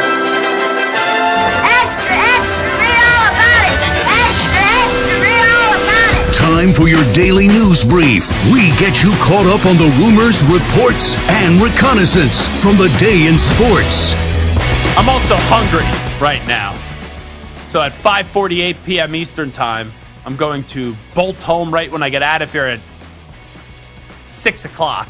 Get home by 6:15. I'm making chicken meatballs tonight, which I'm very excited for. All right, let's get to Darius Butler. He was on the Pat McAfee show on the ESPN. He was saying what I said, that Anthony Richardson, when he said he was tired and he kind of tapped out of the game, not kind of, he did, that he should have kept that to himself and he shouldn't have admitted that after the game. After the game, you got the 15-minute cool-down period. Then you go stand in front of the media, and that's when you deliver your message. And then for you to say, I can't lie. I'm tired. Like, that's the time, hey, lie. Yeah. I know we talk about transparency and but lie. But the bigger issue is not being in shape, not being that guy. You are the head. You're the head of the team. That's a huge third and goal in a pivotal game. You cannot do it. There's 52 other guys out there battling their ass off. Stu, did he get benched? The number one reason. Do you think he got benched because of the comment that was like the last straw that broke the camel's back? I think it's just they feel like Flacco gives them a better chance to make a run at the playoffs this year. So I'm with you, and I think all the things are true. Like, I do think... Yeah, it doesn't help, at least. That it definitely doesn't help. And in these next 4-game stretch, they're 4-4, they're alive. They know Richardson's not equipped to be a starting quarterback right now, so they want to go to Joe Flacco. But if Richardson would have just got up there, and let's you know what, I think it's he didn't tell the coaching staff I'm tired. Just if he just would have said, hey, I'm not feeling right, like something's going wrong. All right, we'll check you out, fine. But when he walked over to the coaching staff, I was like, hey guys, I'm tired. I think that's when Shane Steichen's like, bleep this guy. We can't continue this. And then you admit it afterwards. And now it's like a clown show. So I really think that's what pushed the ball over the goal line and him getting benched. Here is Mike Tomlin about Russell Wilson and his play so far. You sense there's another step forward for Russ in his play? I just thought he didn't need to warm up to it, a little less rust than the week before. But I'm not surprised by his capabilities, if that's what you mean. Well, yeah, you're his biggest fan right now. You keep on throwing him out there the last 2 weeks when you were winning games with Justin Fields, but it's been fine. I don't think the quarterback really makes the difference right now between Russell Wilson and Justin Fields, even though we talked about it a lot. Until the Steelers get a legitimate quarterback in there, in the year of 2024, so for next year, which would be the year of 2025, I'm not going to change my perception on them. They're a fine team. They're not as good as what their record says they are. When push comes to shove in the postseason, they'll show you who they've been since the 2016 season. Let's go to Cole Kmet, the Bears tight end, on the Bears' lack of focus with the entire situation with Tariq Stevenson chirping with the fans and then allowing the game-winning Hail Mary. I think it's a really a good lesson for everybody to learn from in terms of how to respect the game. And I think we had examples of that throughout the game and quite frankly throughout the week of practice this past week where, there's moments where maybe some guys lay off here and there, and those are the type of things that can happen when you do that for just a split second. And, it doesn't always come to bite you in the butt, but when it does, it hurts. And that's the unfortunate and I would also say beauty of this game is that, you disrespect it in a certain way and it'll come to haunt you in some form or fashion. So there's definitely a respect level of the game and knowing that you got to finish it out until those double zeros at the clock. Yeah, my reaction was Matt Eberflus has an undisciplined football team. He's a poor coach, and Shane Waldron, the offensive coordinator with the Chicago Bears, had a dumb play call where you handed the ball off to an offensive lineman being a fullback in that spot. So, it's poor coaching. That's what it is. Talking about a potential replacement on Cap and J Hood, ESPN 1000 in Chicago, Albert Breer had this to say about Ben Johnson. He was definitely connected to the Chicago job last year. So, I mean, there was definitely like, oh, well, like that's, there were some people who thought that was the one he wanted, you know, and obviously it didn't come open. But I think that stuff always plays in. Yeah, he was waiting for a job to open. He didn't want the Commanders' job. He was hoping that the Bears would move on, but the Bears didn't. This offseason, I have no clue what Ben Johnson's going to be as a head coach. He's a tremendous offensive coordinator. If you could go get Ben Johnson, Chicago, go get Ben Johnson.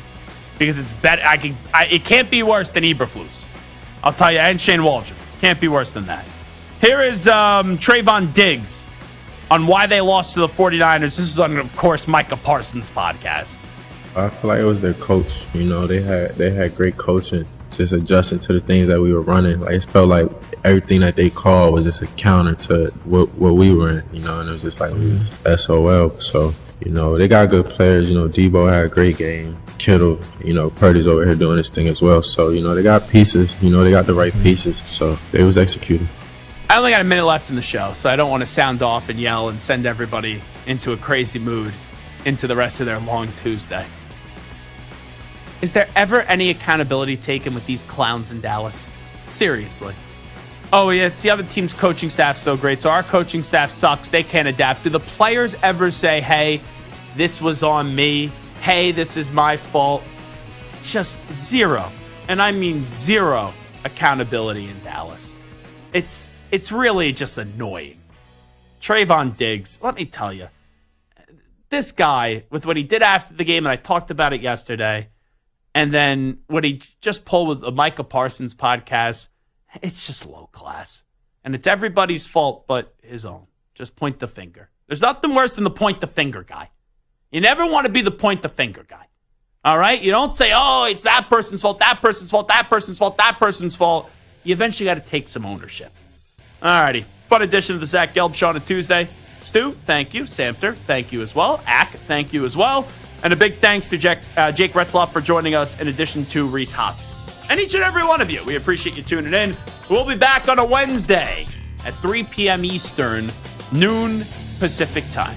Have a great Tuesday night, everybody. We out. Bye-bye. Peace.